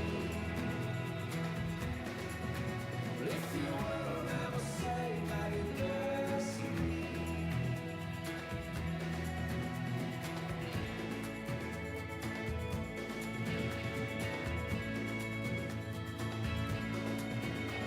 I wasn't ready to die for you, baby. Doesn't mean I'm ready to stay. What good is living the life you've been given if all you do is stand in place? I'm on a river that winds on forever. Follow till I get where I'm going. Maybe I'm heading to die, but I'm still gonna try. I guess I'm going alone.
I was Cleopatra, I was young and an actress when you knelt by my mattress and asked for my hand.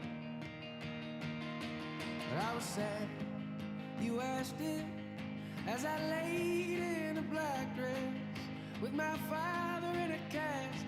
I had no plans. Yeah.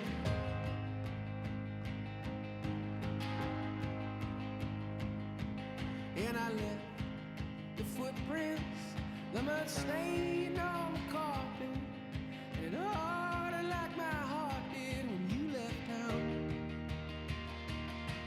But I must admit it, that I would marry you in an instant.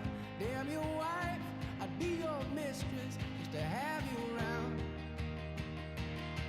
But I was late for this, late for that, late for the love of my life. And when I die alone, when I die alone, die I'll be on time.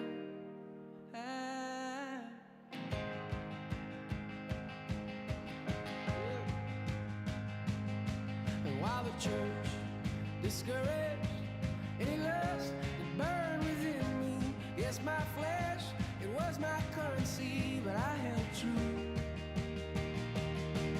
So I drive a taxi, and the traffic distracts me from the strangers in my backseat that remind me of you. But I was late for this, late for that, late for the love of my life. And when I die alone, when I die alone, when I die, I'll be on time. The only gifts from my Lord were birth and a divorce.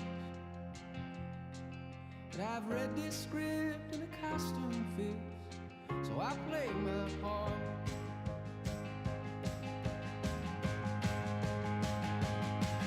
I was Cleopatra, I was taller than the rafters, but that's all in the past, love, gone with the wind. And now a nurse in white shoes leads me back to my guest room. It's a bed and a bathroom, and a place for the end. I won't be late for this.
jumping up and down the floor. My hair is an animal, and once there was an animal. It had a son that mowed the lawn. The son was an okay guy. They had a pet dragonfly. The dragonfly ran away, but it came back with a story to say.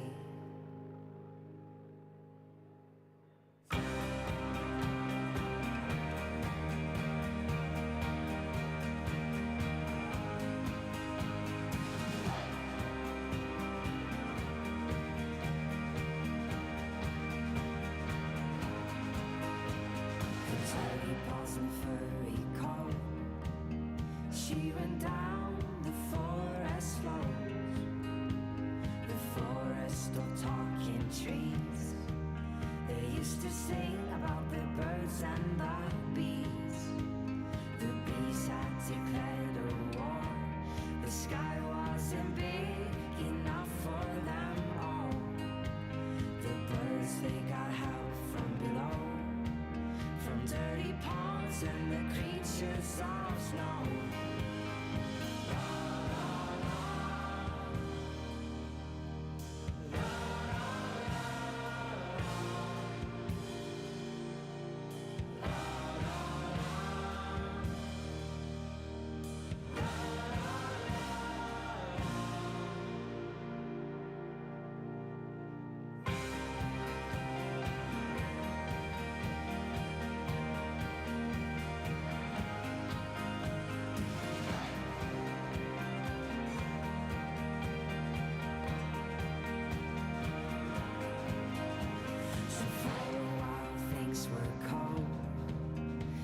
Were scared down in their homes. The forest that once was green was colored black by those killing machines. But she and her furry friends took down the queen bee and her men. And that's how the story goes, the story of the bees with those four dirty paws.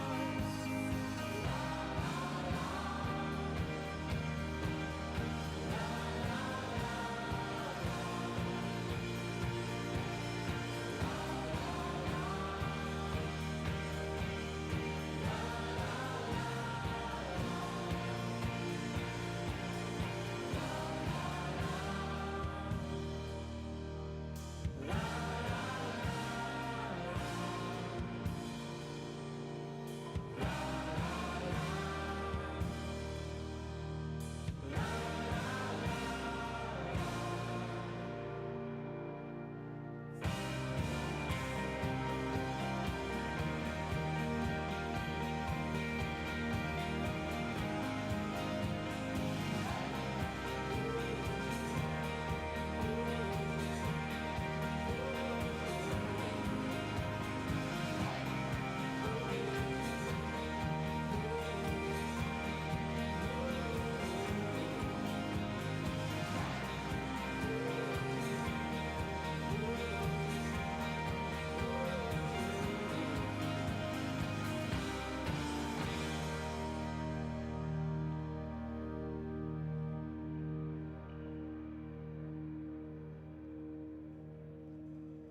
Wishing these memories will fade and never do. Turns out people lie. They said just snap your fingers, as if it was really that easy for me to get over you. I just need time. Snapping 1, 2, where are you? You're still in my heart.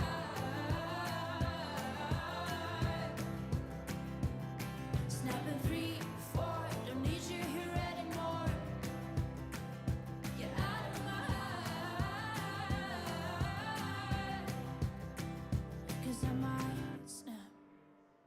I'm writing a song.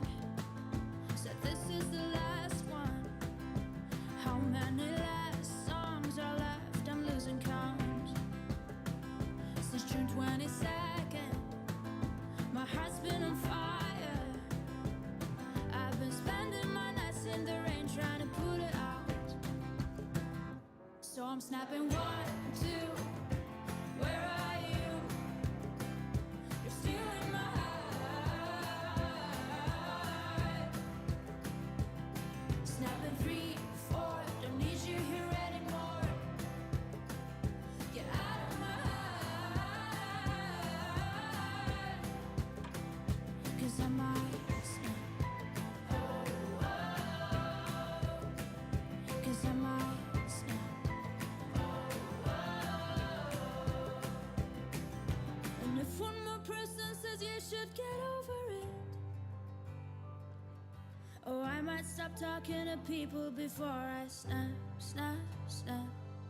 Oh, I might stop talking to people before I snap. Snapping 1, 2, where are you? Where are you? You're still in my heart. Still in my heart. Snapping 3, 4, don't need you here anymore. Need you here anymore. 'Cause you might stay. Cause I might stay. Get out of my heart. 'Cause I might snap. Get out of my heart. 'Cause I might snap.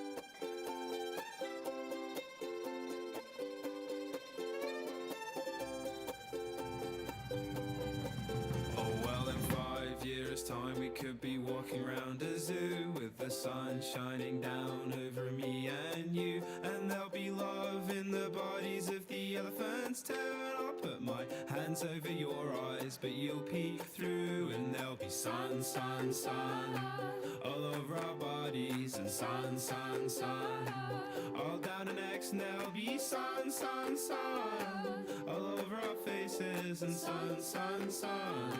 So what the heck, 'cause I'll be laughing at all of your silly little jokes, and we'll be laughing about how we used to smoke all those stupid little cigarettes and drink stupid wine, 'cause it's what we needed to have a good time. But it was fun, fun, fun. When we were drinking, it was fun, fun, fun. When we were drunk, and it was fun, fun, fun. When we were laughing, it was fun, fun, fun. Oh, it was fun.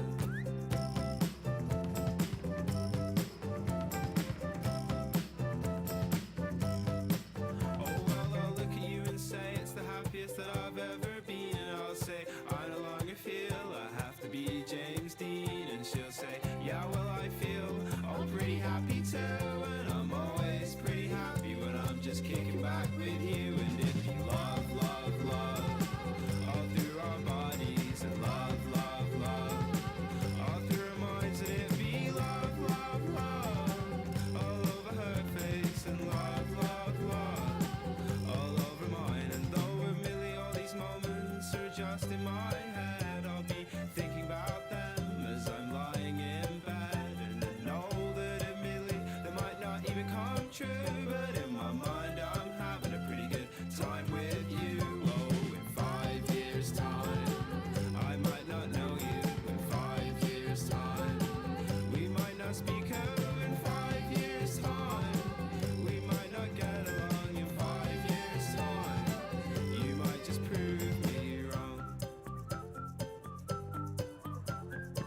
I've seen the world, done it all, had my cake now.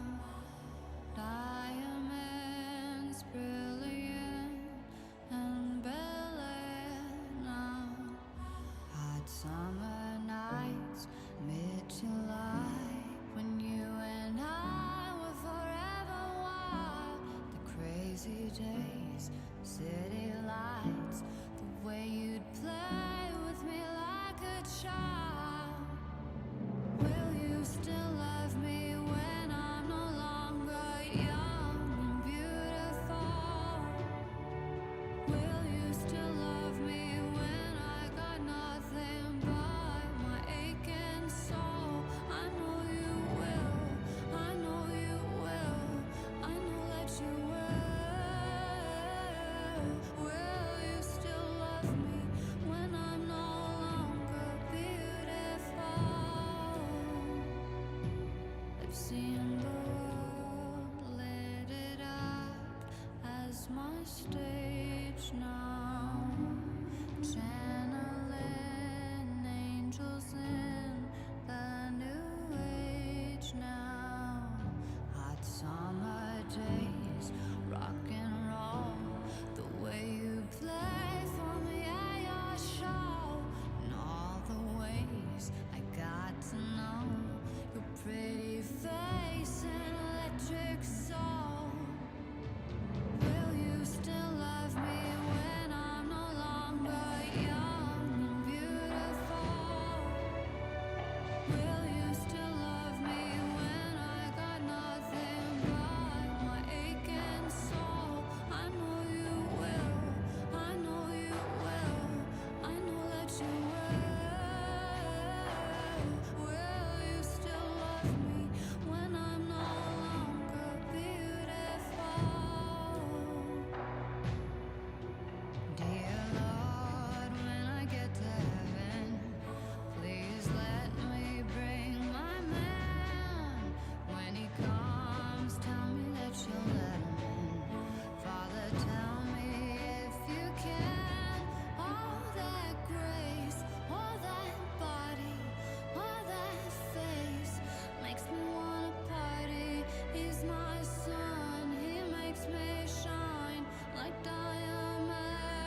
Right, welcome back to TEDxMacatawa 25. Are we feeling good? Are we feeling refreshed? It was so exciting going out there and chatting with you about these talks that are really resonating with you and why that's such cool stuff. Thank you guys for making this all possible. Thank you for coming together to celebrate these speakers today. Let's just keep rolling. Let's get back into it. Let's lock in. Our next speaker is a true mad scientist of music. This is going to be wild. He's one of the smartest people. I'm just getting to know him, but I would say he's one of the smartest people I've ever met. He's a puzzle solver and a treasure hunter. As a kid, he was the type who would take TVs apart just to see how they worked, you know? Everyone knows one of those. He even started a school orchestra in 11th grade. He started a school orchestra in 11th grade, and now he teaches others to decode music in magical ways. Please make some noise for Zach Tolan, everybody. Zach Tolan. Hello, everybody. Chair, thank you. All right, everybody. My talk is a little different because I'm on the I'm on the entertainment pillar.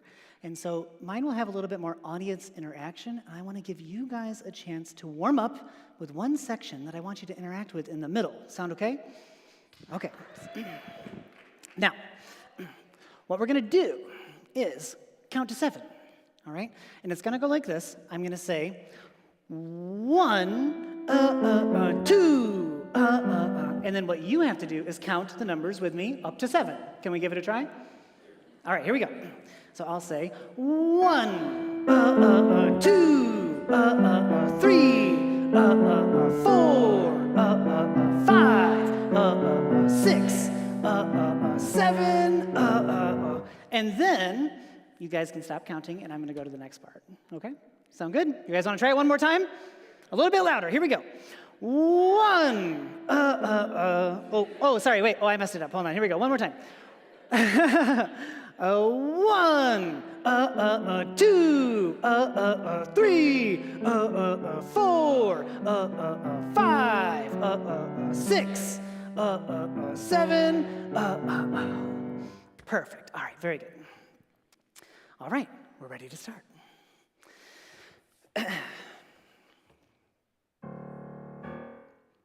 We all know this one. It means shark or danger. But for me, lately, it's meant TED Talk. Okay, how about this one? To Bach and Beethoven, this one meant angel because it's called an arpeggio, and arpeggio means in the style of the harp, and angels play harps. My name is Zach Tolan. I've taught over 70,000 music lessons and classes. I have written a book series on kids piano. I'm the inventor of a patented music notation system, and I make online music courses. And today, I would like to make 3 promises for you. Promise number 1 is that I'm going to show you what was so special about Beethoven's childhood music education that helped him learn music so well. Promise number 2 is I'm going to show you how music can actually function as a fully fluent language that can tell stories. And then promise number 3 is I'm going to show you how composers like Beethoven, Bach, and Pachelbel all used that language in their music to tell stories. So, let's get started. In the beginning of my days as a teacher, I was fascinated by child prodigies. And I wanted to know if maybe they weren't just geniuses, but there was something special about the way that they were taught.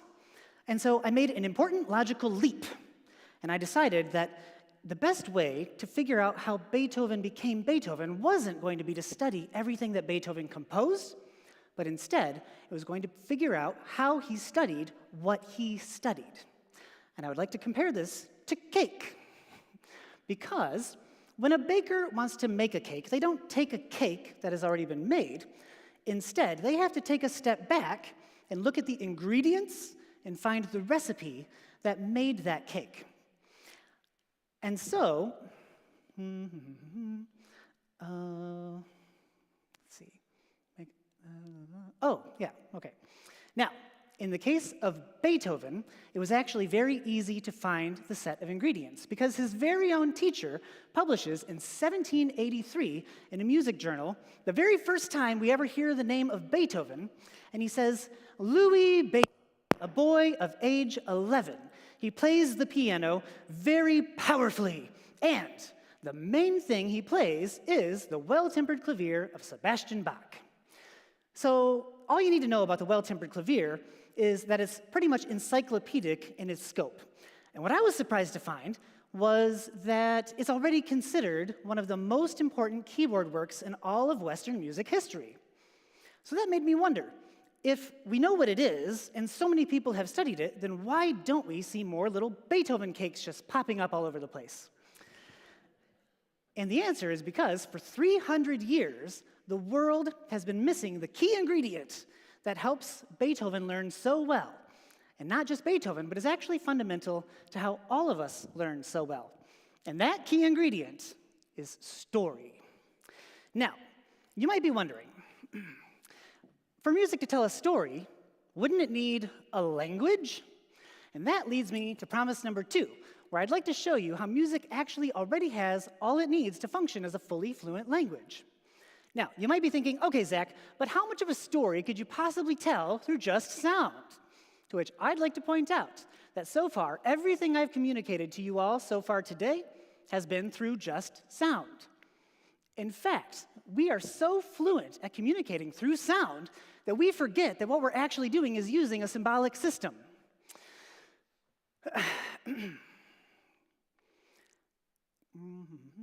Oh, yeah.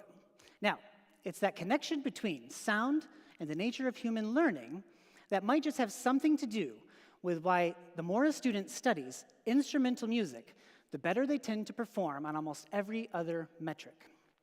But it's not true that music tells stories just through sound, because we can also tell stories through pictures, numbers, letters, and gestures. Now, when you combine that with sound, you have the 5 main mechanisms that humans use for what we call higher order thinking. And because of that,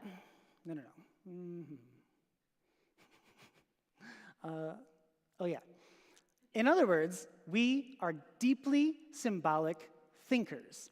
And when we as teachers tap into that, it creates learning outcomes for our students that are more emotionally engaging, interactive, and longer lasting.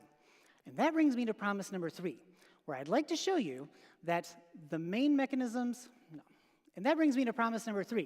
where I'd like to show you that it's that kind of higher order thinking that composers like Beethoven, Bach, and Pachelbel were using in their compositions to tell stories. We're going to begin with the Pachelbel canon in D. And when you see these 4 notes, I want you to know that what's happening is an ancient symbol of music that goes back to the 6th century AD. It sounds like this.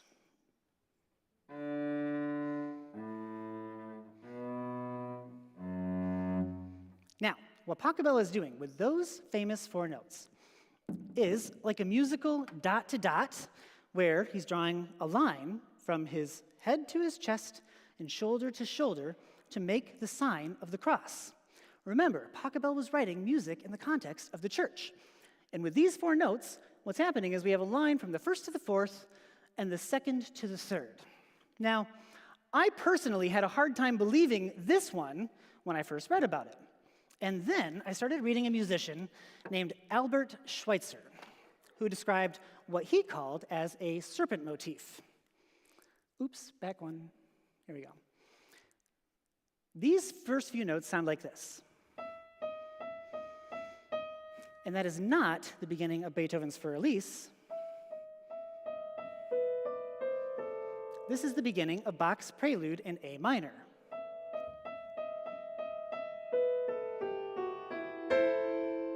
Which Beethoven studied as a child. Then I started reading about water motifs. This is the beginning of the Prelude in C, which is the very first piece in the set that Beethoven studied as a child. And when you play another game of musical connect the dots, it makes little waves. And if you move that up just 1 key,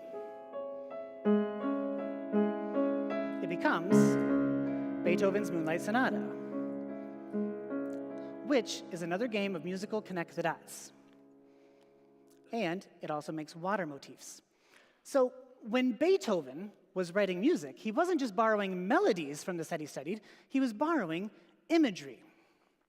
Now, here's where we need to take a pause and divide time, because what we've seen so far has been cross motifs, serpents, and water motifs.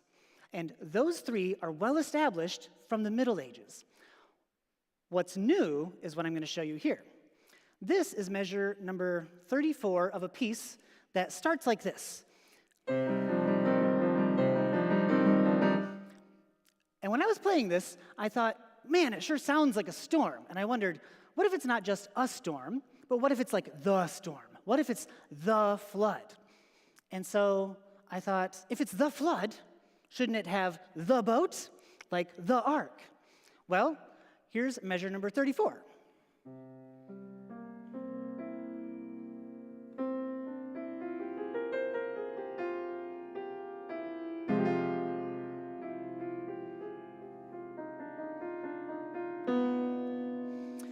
Now, because in the book of Genesis, it's very specific about the dimensions of the ark, I wondered, how many notes are in that measure? Let me compare them for you. The book of Genesis describes the ark with this. It says, so make yourself an ark of wood and make rooms in it and coat it with pitch inside and out. The ark is to be 300 cubits long, so Bach makes it 30 notes long, which is a 1-to-10 engineering ratio. It's supposed to be 50 cubits wide, so he builds up a 5-note chord, which is a 1-to-10 engineering ratio. It's supposed to be 30 cubits high, so he makes the highest and lowest keys 15 notes apart, which is a 1-to-2 engineering scale. He says make a roof for it, leaving below the roof an opening 1 cubit high. Put a door on the side and make lower, middle, and upper decks. And I thought, that's not just music. That is a blueprint. And I thought, what is this? If Bach could do that out of notes, then what else could he possibly do? And the answer so far is not just the ark. It's actually the first 12 chapters of the book of Genesis, verse by verse. And that is what makes this set of music that Beethoven studies as a child more like a musical Rosetta Stone, because it takes an existing language and compares it to a musical language that Bach used to compose. Now, this next example is one that I would have never found if Bach hadn't pointed to it with another type that we use in the language of music, which is numbers. This piece has the super unusual time signature of 24/16, and I have never seen this time signature used in any other music in my entire life. Now, the reason Bach chooses this very unusual time signature is because he's using it to illustrate Proverbs 24:16. Starting in measure 16. Proverbs 24:16 says, though a righteous person falls 7 times, they rise again. So the notes that are here in red are to illustrate from Bach's own handwriting where we see the person start to fall 7 times. And the blue is where he rises again. And I'm going to be the stick figure person who's falling, and I want you guys to count along with me. Here's number 1, 2, 3, 4, 5, 6, 7, and then he starts rising again. And he rises again. And that's what's going on inside this set of music. Now, that makes playing music a lot more memorable and a lot more fun. And that is just one example of the power of story in music. But I'd like us now to look again at everybody's favorite wedding song, the Pachelbel Canon. You remember the cross motif from earlier, but now that we have the 24/16 from Proverbs using numbers, let's take a look again using the numbers that Pachelbel gave us right here in the first 4 notes. That was just the cross motif. It is finger numbers 0, then 1, then 2, and 4. Now, that just could be Matthew 1:24. And remember, this is a wedding song. And Matthew 1:24 is where an angel tells Joseph to take Mary as wife. There's a theme emerging. Now that could totally just be a coincidence, right? But the language of music also has letters, and Pachelbel gives us a violin. So let's see what the very first few letters are that the violin plays. It is F, open E, and D. F-O-E-D is a perfect Latin root for the word covenant, which also was used to describe a marriage covenant. Now, remember the stick figure falling guy from earlier? If we take the Latin root foedus, and they're walking through a covenant, not falling and stumbling like before, we can imagine that this stick figure person is maybe the bride, and maybe she's all dressed in white, and she's walking down, like maybe walking down an aisle. And is she walking alone? Well, no, not for long, because after the covenant of marriage, Pachelbel gives us another stick figure person who is now walking together as a couple. Follow the motion down, and then imagine that what's going on is they're walking through the downs of life, and then it rises back up through the ups of life, through better or for worse. Now, are you starting to see how there might be a little bit of a story? Let's look again at the serpent. When we played those notes earlier, the first three letters just happened to be E, D, and E, which are the first three letters from the word Eden. But where's the N? If we draw the next three letters, we see a D, E, D. So it goes E, D, E, then the letter N. But after that, he falls. Oh, sorry. It's, here. And where does it fall from? Oops, wait, here's the fall. Okay, there we go. Where does he fall from? C-A-E are the first three letters of the Latin word for heavens. This is the word Caeli. And if we're imaginative, we can imagine that the stick on the blue is like a lowercase l, and the little dots next to the bigger dots are how we dot the letter I. C-A-E-L-I is perfect Latin for Caeli. This passage that Beethoven studied as a child is the Eden serpent falling from the heavens. And Beethoven uses both the Eden serpent and the heavens in Für Elise. And when he does, he's not just borrowing melodies, he's borrowing vocabulary. Want to see how Beethoven writes his own name? Here in Moonlight Sonata, the red, the purple, and the green are three different ways that he uses the letters B-E or B-E-E to spell the first three letters of his own name, which happens almost 50 times just in the first movement. Do you want to see how he writes his name in Für Elise? Here, he writes it grouped in three syllables, like Beethoven. And then, after a space, because Bach also uses spaces between the words to group words just like we do in English, we see the first two letters of the name Elise. E-E, E-L-I-S-E, Elise, in two syllables after a space, represents her name. And Beethoven has us do this in a particular way that is unnecessary musically, where we play the first two with the right hand, then the next two with the left hand, in a gesture that makes it feel like they're holding hands.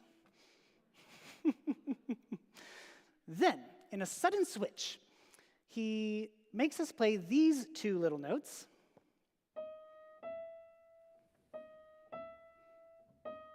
With the left hand, the right hand, and then the left hand again, which is a symbol from the Middle Ages that has symbolized the sound a human voice makes when they're crying. So it's a symbol of sadness. Listen again. Can you kind of hear it? Now, I'll end with this.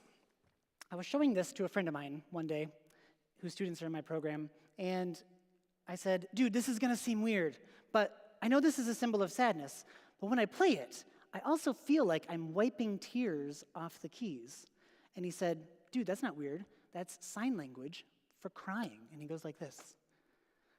And I thought, what? Beethoven went deaf. And when the world's most famous musician lost his hearing, he didn't crumble. Instead, he embraced that uncertainty and started using the sign language he learned because of his deafness to start adding new kinds of vocabulary that can tell new kinds of stories. And through that experience, he gave us the world's most famous musical motif. But the story that he writes in For Elise is a story for another day. Thank you.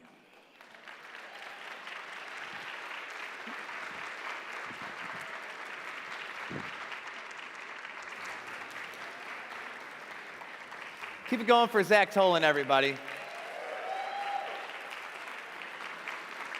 Reminding us how looking a little deeper can change the world around us. Next up, we've got somebody with a seriously punk rock mentality. Curious, defiant, fierce, and determined.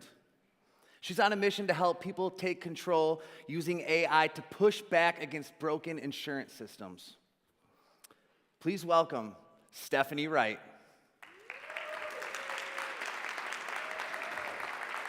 Oh, come on.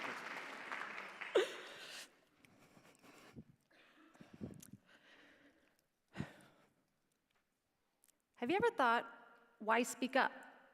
My voice won't make a difference.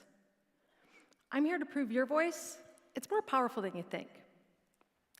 I'm the baby of the family, and I've lived up to every expectation. Curious, defiant, and fiercely determined. My siblings used to say anyone but Stephanie when we had to have a buddy. Why? Because when I set my mind on something, I wasn't waiting for permission. I was already gone.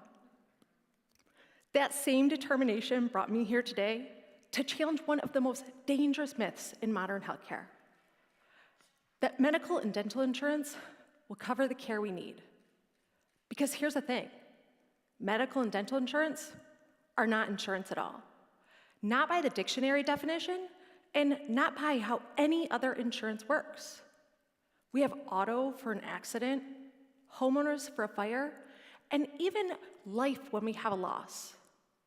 But medical and dental, those premiums don't protect us. I'm Stephanie Wright. I'm a practice management coach in healthcare, helping dentists with the business side of their practice, so they can focus on patients and not paperwork.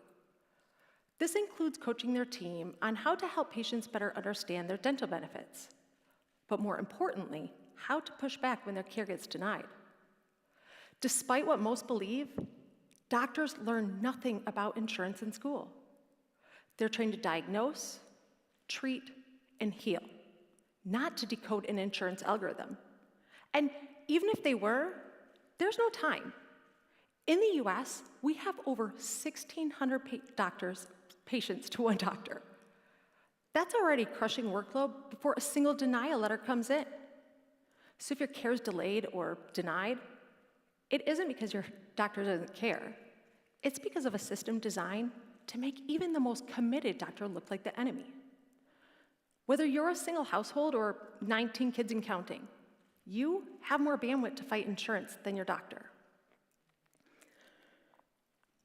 We've all felt uncertainty when we go to the doctor, and I'm talking beyond what if something is wrong with our health. I'm talking, is this gonna be covered? Will my medications be denied? Will I end up with a surprise bill that I can't afford? It doesn't matter if you're young, old, healthy, or ill. That uncertainty is universal.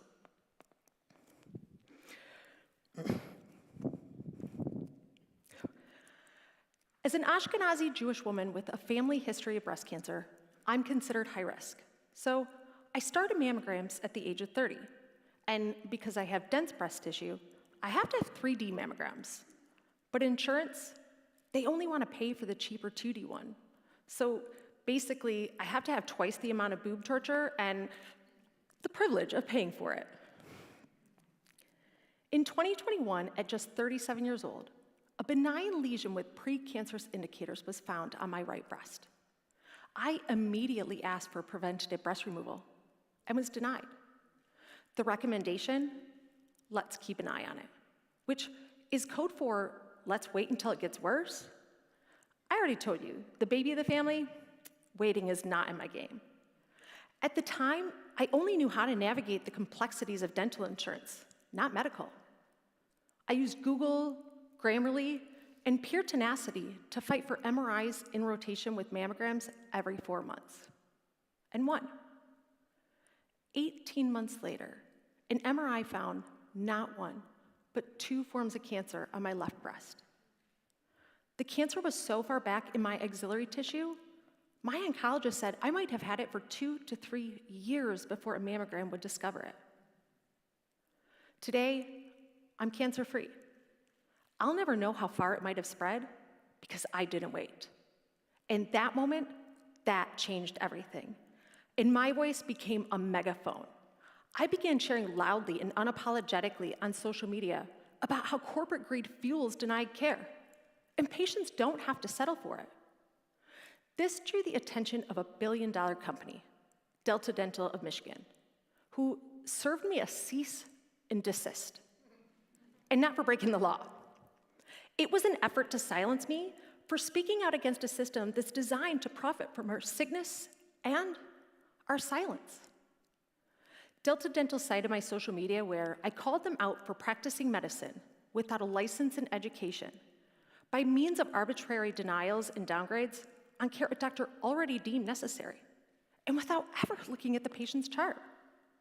No context, no review. Just a profit-driven system meant to overrule the doctor they expect to deliver the care. Their response?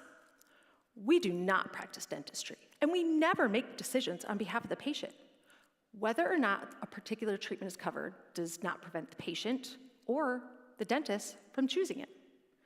It only impacts who is paying.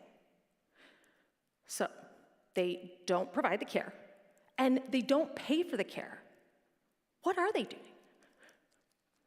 They're profiteering gatekeepers that sell scams disguised as insurance to your human resources and broker. People with no medical and dental training and no clue what's buried in the fine print. On the surface, it looks like a great deal with affordable premiums. But in the fine print, it's all cost shifting. Delta's own manual proves that. Nearly 60% of the procedures they have the doctor do for free, push off to medical insurance, or worse, they make the patient pay more. One of the most shocking, an emergency tracheotomy. This is a life-saving procedure that when a patient's airway is closed, it allows them to breathe. Delta Dental marks it with, the fee is the patient's responsibility. They don't even push it off to medical insurance. Imagine getting that bill. Every year, untreated oral disease costs $45 billion in lost productivity. If you were to make $1 million a day, it would take you over 120 years to make $45 billion. And yet, dental benefits have barely changed in 50 years. In the 1970s, the average annual dental benefit was $1,000. Today, $1,500. Had it kept up with inflation, it would be over $8,000 of dental care coverage for patients a year. What we have is not insurance. It's an annual coupon with terms and conditions that make it impossible to use. Delta Dental is considered a nonprofit, and as such, you can view their taxes online. So I got curious. In their 2014 filing, the IRS requests for the organization's top accomplishments. Delta Dental reported that over 95% of claims, electronic, online, and paper, were processed without any manual intervention. That means when your care is denied, there is less than 1 in 10 chance a human reviewed it. Less than 1 in 10. And they're proud of this. That same year, Delta dished out up to a 30% pay cut on the care that doctors deliver. And for a decade, they did not raise what they pay for your dental care by a single penny. Meanwhile, their CEO's salary skyrocketed. She went from $4.5 to $15 million a year. From 2014 to 2018, she made off with almost $48 million before leaving her position. That's $1 million a month. Must be nice. And she's not even a clinician. She's a CPA. You don't have to be an accountant to do the math. Doctor pay cuts, stagnant reimbursements, they were never about saving patients money on premiums. Dentistry is what I see every day, but just like my cancer journey, this stretches across all of healthcare. We've all seen it. Patients forced to take cheaper medication, or worse, to accept less care than what their doctor prescribed. My friend Danny's dad is living proof. His radiologist ordered 28 rounds of radiation for his cancer. Insurance decided he could have 20. Benefit companies make money by denying necessary care, profiting off from sickness instead of healing. Physicians go into healthcare to help people, not to fight insurance for the care their patients need and deserve. Our physicians are drowning in student debt, buried in prior authorizations and denials. Their judgment gets overruled, and they are pushed to see patient quantity over quality. This is more than just a broken system, it's exploitation. And it contributes to another crisis that we can't ignore: physician suicide. Every year in the US, 300 to 400 physicians die by suicide. That's 1 per day. Burnout isn't just too much work. Burnout happens when purpose collides with policy. When those that are called to heal are told to follow a script instead of their oath. We must stop blaming physicians for our delayed or denied care. They're not the enemy, and they're fighting the same system we all are. Auto, home, and life, they don't run your claim through an algorithm to decide if you deserve it. They do what they are defined to do: pay when the covered event happens. Medical and dental, they do the opposite: downgrading, denying, screening, installing, all after you've paid your premiums. Physicians need us. Your voice matters. It's the only thing insurance can't automate or bury in the fine print. I had to work harder for my health because the most powerful tool we have today didn't exist: ChatGPT. If insurance companies can use AI to deny our care, then we can use it to fight back. You don't need a degree or perfect spelling. You don't even have to type. You can speak into it. ChatGPT is free. Use it on your phone, computer, or even at the library. Here's how simple it is. Ask ChatGPT if it can help you with a healthcare appeal. Just share the basics, no private information. In seconds, it generates instructions faster than anyone can read or type. But here's where your voice has power. Don't stop with the appeal. Ask it for complaint letters to your human resources, broker, state insurance department, and even members of Congress. This fight isn't about one claim or patient. It's about demanding that the premiums we pay finally go where they belong: into our care, not CEOs' paychecks. One voice sparks the conversation. One letter ignites the fire. One workplace grows into a movement. One community, impossible to ignore. Millions of voices, they tear the system down and rebuild one that serves the people, not corporate greed. Change begins when we stop being silent. So I'll ask you, who here today is curious enough to ask the questions, defiant enough to resist, and determined enough to demand the care that we deserve? Thank you.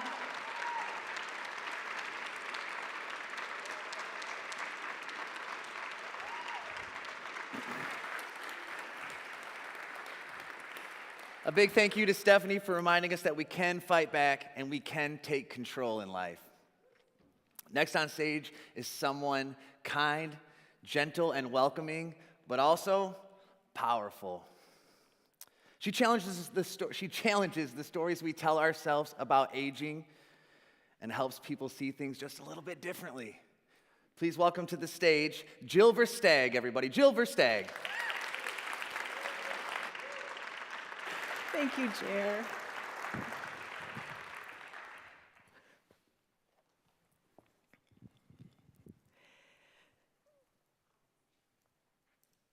Today, I want to talk with you about pig farms.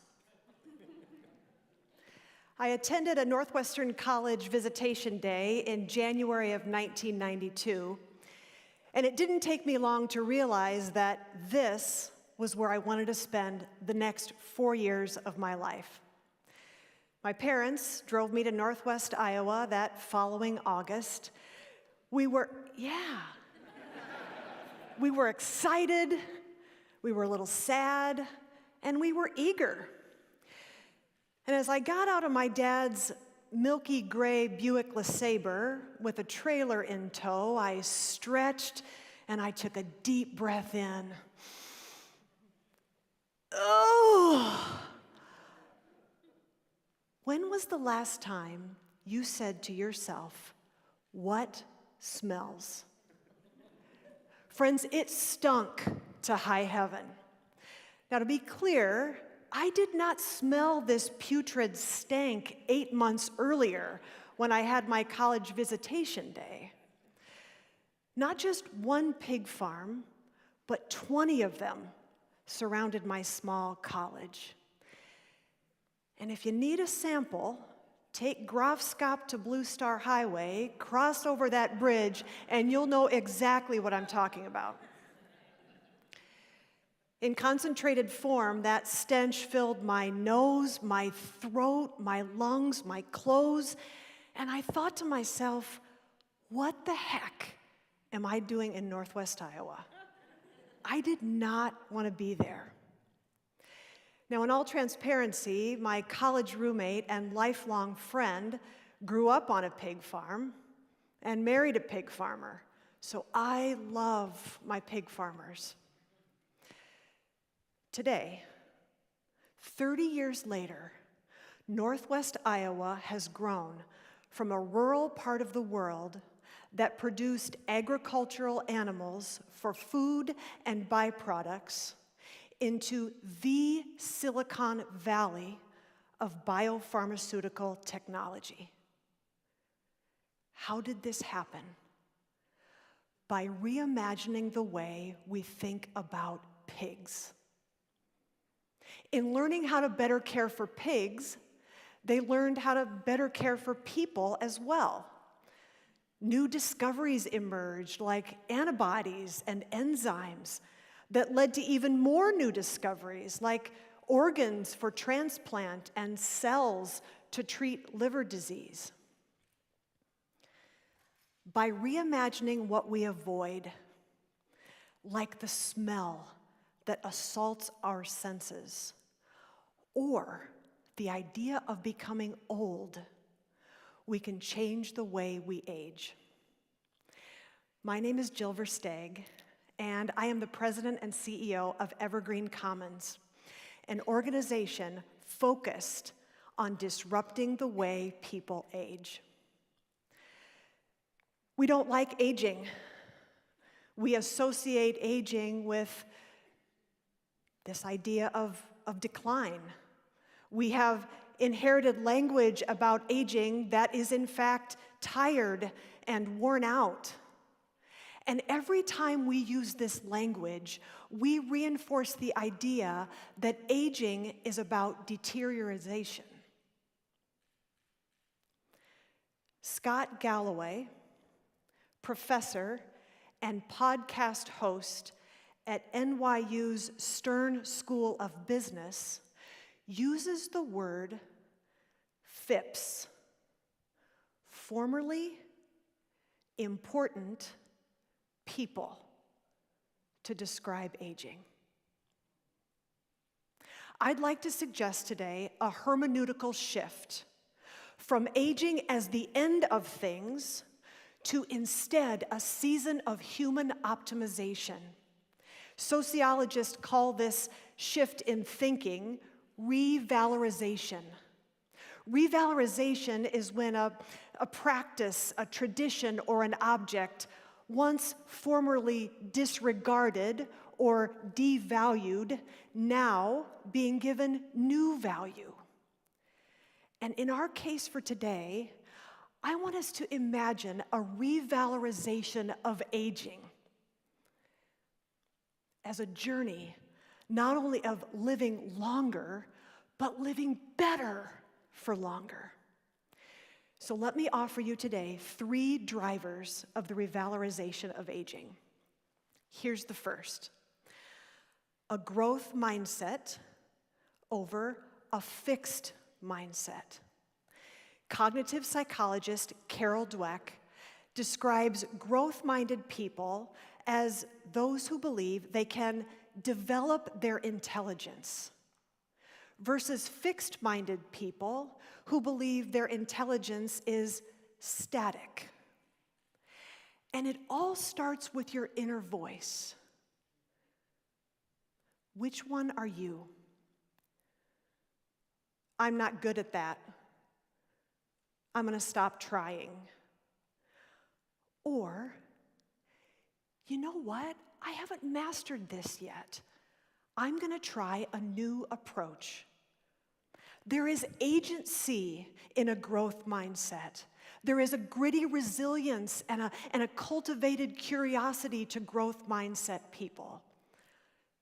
To borrow from Chip Conley, who is the founder of the Modern Elder Academy, growth mindset people are mentorns. They're both mentors and interns. Even more, a growth mindset is beneficial to your brain.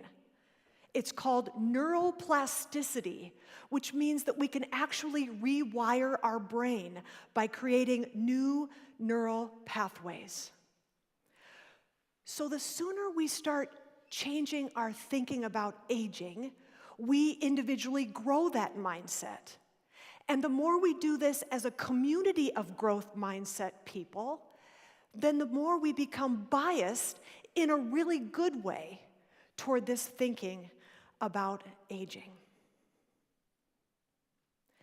It all starts with the language that we use about aging.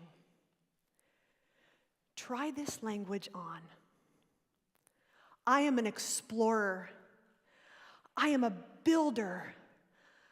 I am the father of my community. I am the mother to my neighborhood.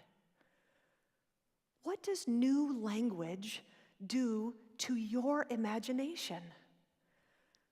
A growth mindset reframes our expectations. As your gray hair comes in, my expectations of you increase, not decrease. I'm not going to protect you from your aging because I'm not afraid of it. I value it. The second driver for the revalorization of aging is belonging.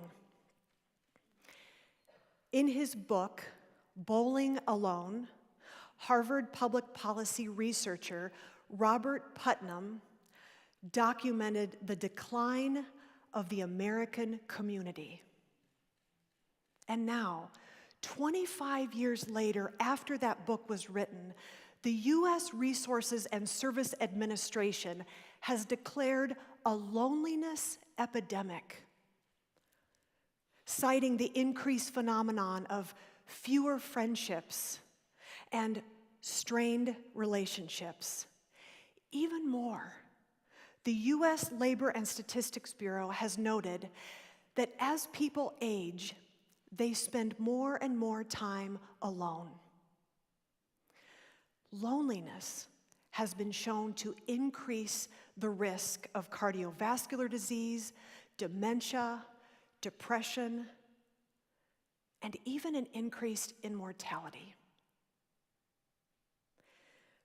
In 1938, researchers from the Harvard Medical School decided to study a bunch of students throughout their entire adult lives, questioning them about their lifestyles, their habits, their happiness, their families, and putting these students into two categories: the happy well and the sad sick. What led to being into these two categories? Of the controllable factors, diet, smoking, exercise, there was one trait of the happy well that ranked far higher above all the others. The trait that ranked first of the happy well group was healthy relationships. We are made to be in community with one another. We have what sociologists call a need to belong.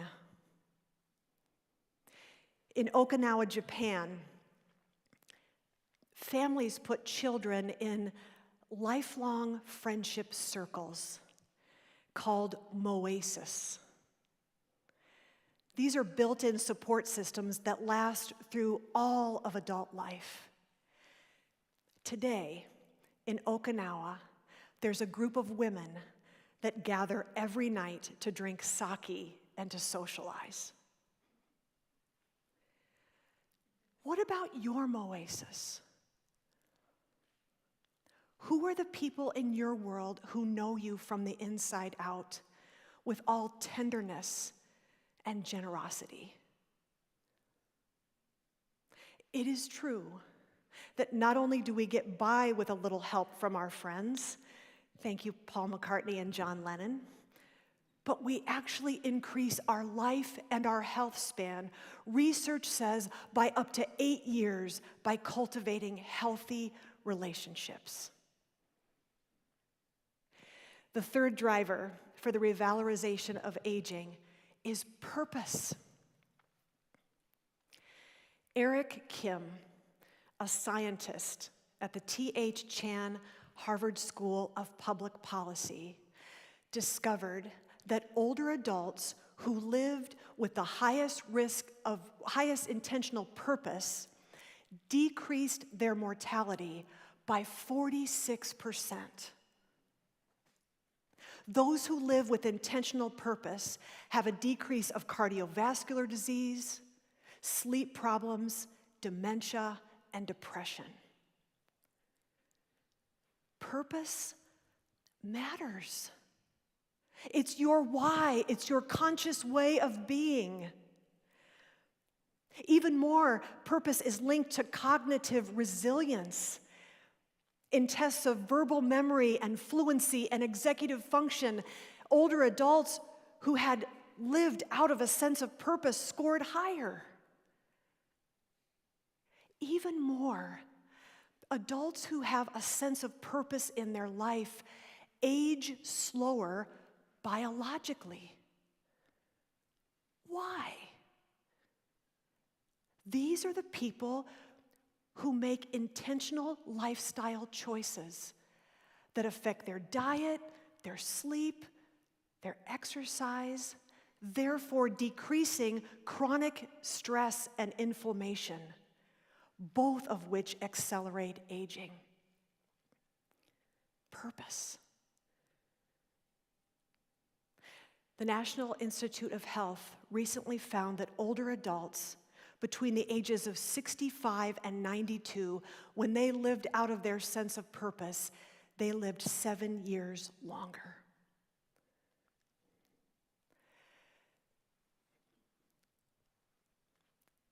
So why does the revalorization of aging matter? Why spend time talking about adding value to aging? Ottawa County is the fastest growing county in Michigan. Har Yi Khan's mentor, the late Bill Johnson, Holland resident and landscape architect, once said, People define place, and place define people. This is a community, a coalition of leaders developing people and expanding talent attraction. And this is a group of people galvanized around strengthening place, an innovative hub, and a legendary manufacturing base that businesses and families choose this vibrant community. In the last decade, the age group of 65 and older was the fastest growing age group in Ottawa County, growing by 61%. And that trend will only continue through 2030 and beyond. Moreover, people are living longer. In the last century, life expectancy was 55 years of age. Today, it's 79 years. Friends, in 1 century, we've added 24 years of life. Do the math, and welcome to time affluence. In the next 20 years worldwide, those 65 and older will have 50 trillion hours to fill.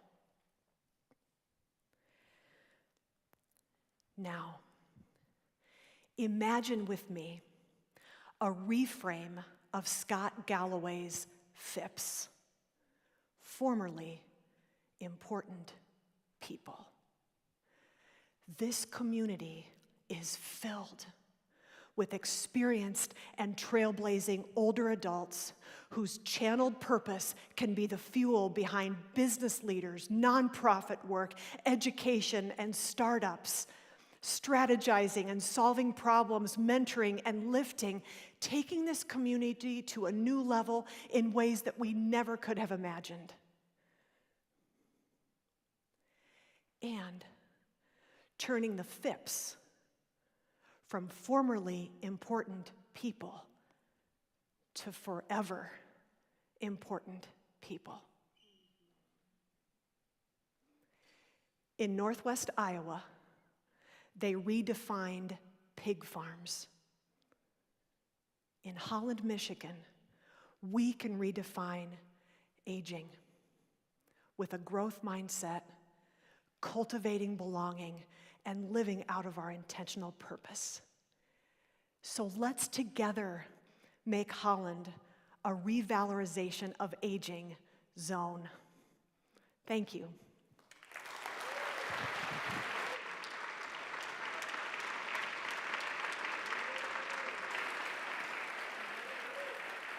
Jill Versteeg, everybody, showing us how seeing things differently can open the door to growth and purpose. Our final speaker at this stage in his life meets uncertainty head on, helping people and teams create spaces that thrive. He speaks with a poetic power, and he is absolutely sure to drop bars that will stick with us and make us think. He's been dropping bars back there all day. Please welcome to the stage, Robert Heath Sr., everybody. Robert Heath Sr.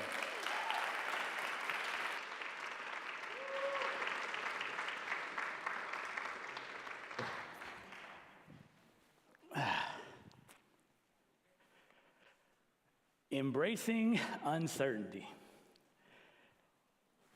I can tell you that if you would have took a time machine back and talked to me about whether or not I would be on a stage talking about embracing uncertainty when I was in high school, I would have looked at you like you had a horn growing out of your head. I remember in 10th grade, there was a Christmas choir concert, and I was part of a trio that was going to sing, but I just couldn't get this harmony. It didn't feel right, and I, at the time, couldn't read music well enough to figure it out myself. Like, I knew the notes, and I could play it on the piano, but it just didn't work. And I stepped out and made sure that I was not on stage embracing any of that uncertainty and dealing with any of that embarrassment. Good afternoon, ladies and gentlemen. My name is Robert Heath Sr., and I am a recovering perfectionist. Do I have any fellow brothers and sisters in the audience? All right. And so when I look at the idea or the conversation of embracing uncertainty, it's crazy that I'm here today talking to you all about it. But there were two things that happened in my life that made it so that I had to really re-examine my stance on being safe and not dealing with uncertainty, right? Because uncertainty it's unsafe. It's dangerous. It's the unknown. Can it be a little bit scary? Right? Well, when I decided that I wanted to be the best person that I could be, and that I wanted to help other people be the best that they could be, the journey that I went on to understand human performance and how to maximize human potential, it taught me some things about uncertainty, not the least of which is that embracing uncertainty is one of the keys to becoming our best selves.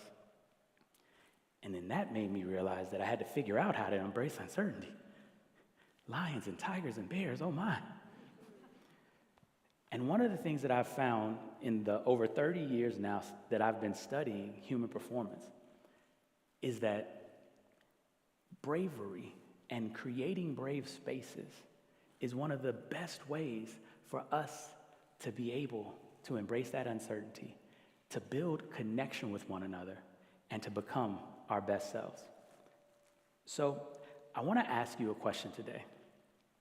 What if I was to tell you that by embracing uncertainty with something as simple as a head nod, you could change the world? Sounds impossible, doesn't it? Well, I'm here today to prove to you that it's not. Now, in order to do so, I'm going to introduce you to a couple of people who have been tremendously impactful in my life. The first one I'm pretty sure that most of you all know about, Abraham Maslow. Anybody ever seen this before? Maslow's hierarchy of needs?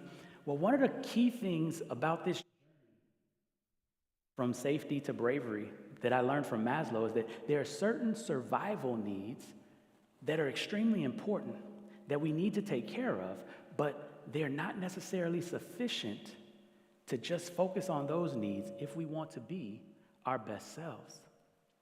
There's another gentleman by the name of Dr. Milton Erickson, who is a founding father of American psychology and hypnotherapy. And one of the things that Dr. Erickson brought us was an understanding of the intention and the power of alignment.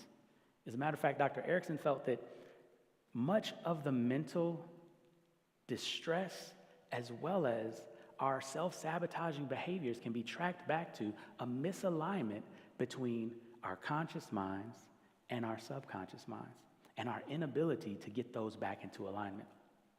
And what I've learned over my time as a teacher, as a lawyer, as a Marine Corps officer, as well as a business consultant, helping thousands of people to figure out how to live their best lives, be their best selves, is that when you can align your purpose, your identity, and your activity, some amazing things can happen.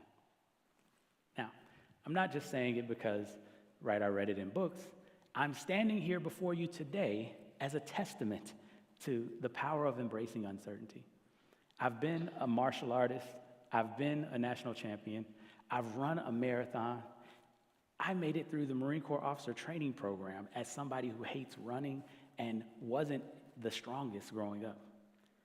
But because I embraced uncertainty, I am able to now help others.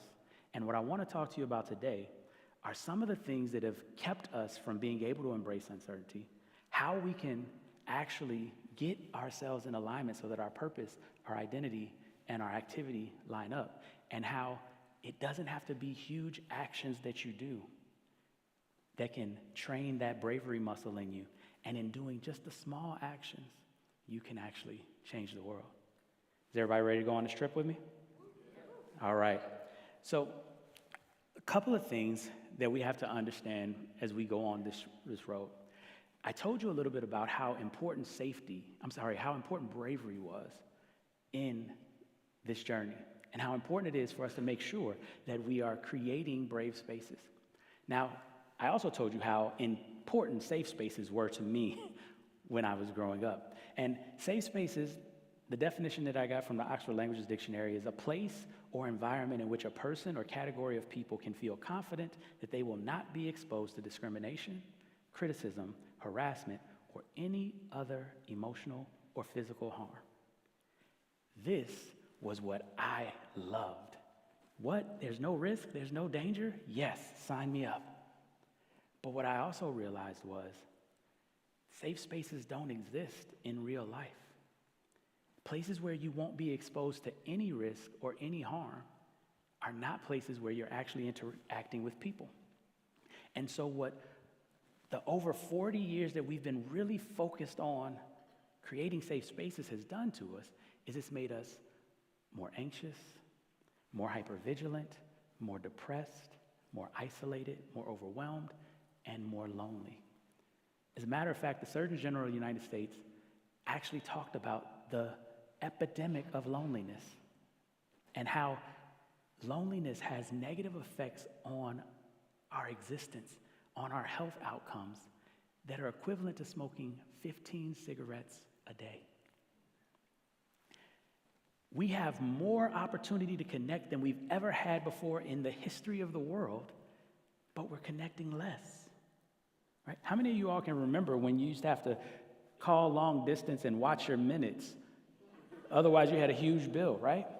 Now, we can literally see people face to face on the other side of the world, but we're less connected than we were 40 years ago. And that's because our focus on safe spaces creates two different problems with us being able to be in alignment with our purpose, our identity, and our activity. Number one, a focus on safe spaces forces us to be inauthentic or be lonely.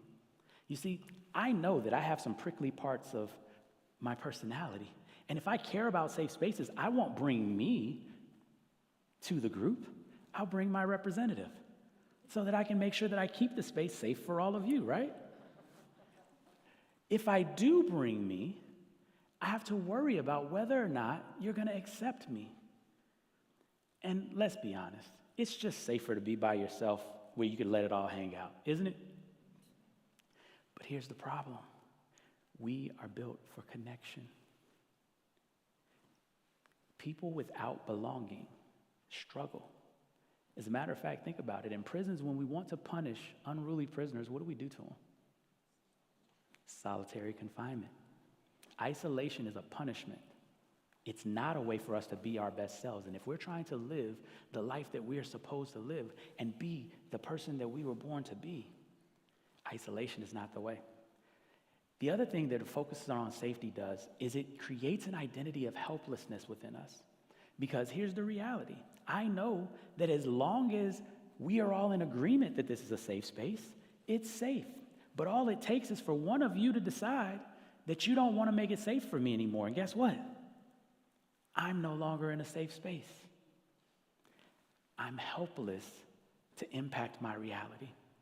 My identity becomes one that is dependent on everybody else agreeing, and I have no agency. And with an identity of helplessness, we can't really have true self-esteem. We can't really see ourselves as agents and actors in the world, as able to change the world, as able to do and be our best selves.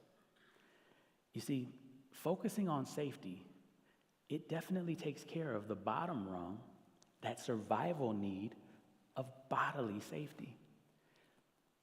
But there's another type of safety that our focus on safe spaces doesn't address. It doesn't address it adequately, and that's the need for belonging, the need for connection. Now, belonging is the feeling of security and support when there's a sense of acceptance, inclusion, and identity of a member in a certain group. Now, here's the interesting thing. Psychological safety is the safety of the mind, whereas physical safety is the safety of the body. What we've done in our focus on safe spaces is that we have not paid attention to the fact that while they're necessary, they're not sufficient for us to be our best selves. What we need is safety and connection. So, Rob, why don't we just do safe spaces with connection and belonging? I'm glad you asked. Here's the funny thing. Safety and connection are actually like oil and water. They don't go together, because remember what I told you before? In order to get connection, what do you need? Other people. And other people are risky. And so if we continue to have an identity where we need to be safe, we'll avoid people, but we need to be connected. So how do we fix it? We have to change our identity. That guy looks good, doesn't he? And what do we need to change our identity to? We need to change our identity to an identity of bravery. You see, one of the interesting things about identity is that identity is not just about what other people see you as, but it's also about what you see yourself as. And the cool part about identity is that identity has the power, shifting your identity has the power to actually expose you to different opportunities, to different options for connection that you would not have seen before when you had the helpless identity. And more importantly, when we're able to change our identity to an identity of bravery, our change not only impacts us, it impacts others. A brave person is not someone who is not scared. A brave person is someone who says, yes, I'm scared, but I'll do it anyway. I want to read something to you because I believe that Marianne Williamson put it better than I ever could. In her writing A Course on Miracles, she had this poem that you've probably heard quoted before called Our Deepest Fear. And it says this: our deepest fear is not that we are inadequate. Our deepest fear is that we are powerful beyond measure. It is our light, not our darkness, that most frightens us. We ask ourselves, who am I to be brilliant, talented, fabulous, gorgeous? Actually, who are you not to be? You are a child of God. Your playing small does not serve the world. There is nothing enlightening about shrinking so that other people don't feel insecure around you. We are all meant to shine as children do. We were born to make manifest the glory of God that is within us. And it's not just in some of us, it's in everyone. And here's the key. When you let your light shine, you unconsciously give others permission to do the same. When you are liberated from your fears, your mere presence automatically liberates others. You see, the cool part about adopting a brave identity is that just by being you, you begin to change the world around you and create what I like to call a brave space, which is a space where courage and compassion turn conflict into clarity, connection, and collaboration. So you remember at the beginning of this talk, I told you about how you don't have to do big, huge overtures of bravery. You don't have to go out and storm the castle. That's not necessary. Something as simple as a head nod can change the world. Well, we're about to see it in action because I can show you better than I can tell you all day long. So here's the 3 components of the head nod that I want you all to embark on. First thing with a head nod is that it starts with locking eyes, seeing the person. And then, of course, there's the nod of acknowledgement and a smile and just sitting there for a little bit to let the connection continue. Y'all think y'all can do that? All right. Well, if you do, if you don't, it's all right. Confucius once said, the person that thinks that they can and the person that thinks that they can't are both right. We're going to get a chance to do it, though, because I want to show you today that you can do this. You can take it with you and make this happen. So what I want you to do is look around the room, find somebody that you're not sitting next to that you don't know, and remember, 55% of our communication is nonverbal, so there's no need for you to talk. For those non-math majors out there, that's more than half, right? There's no need to talk, but I want you to find someone to lock eyes with. Look around the room, find someone, give them the eye, catch their eye, make sure that you see them, they see you, give them the nod, and sit there and let that connection take place. Let's go.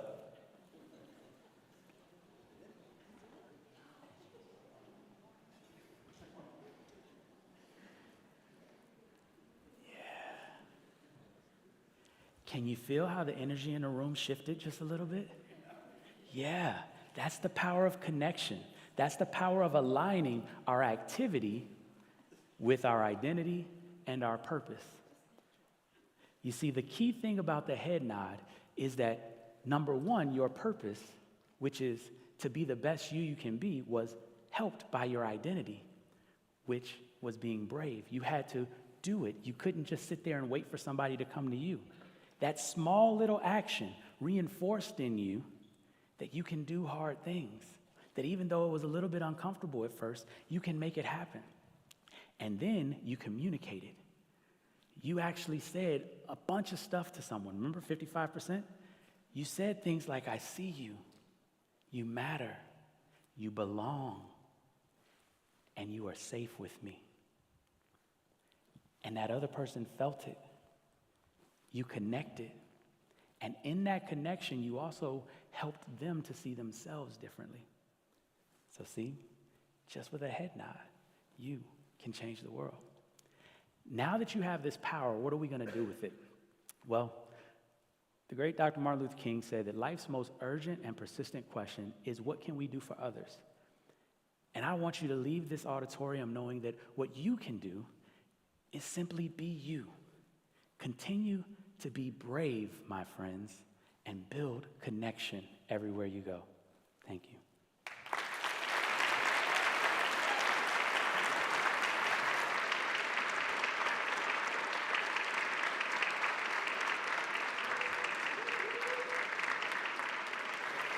And all the energy you got left for our final speaker of the day. Whoa. Whoa. Whew. How are we feeling? Are we still out there? Are we still feeling good? Are we feeling this? Oh my gosh, what a day. When we got here today, I said this was a celebration of ideas and stories and the people brave enough to share them. I think, based on the energy out here, that is exactly what we did. That's pretty cool. Thank you guys for making it happen. We learned and we laughed and we leaned into uncertainty just a little bit, Humans celebrating humans. That's pretty cool. Now, before you head out, I want you to keep that energy going and join us for the Afterglow party just out there in the lobby. It's a great chance to meet our presenters, ask questions, and just keep these conversations flowing. I was saying this is a seating opportunity. This is just the start of these conversations. Let's keep them happening. A few details before you head out there. As you exit, you'll receive 2 drink tickets if you're of age. Kelsey, looking at you. Good for complimentary beer, wine, or mocktails from the Hope Catering team, and there will also be hors d'oeuvres waiting for you. So stick around, connect, and celebrate the rest of the day with us. Thank you for being here, for showing up, and for embracing uncertainty right here at TEDxMacatawa 2025. Thank you.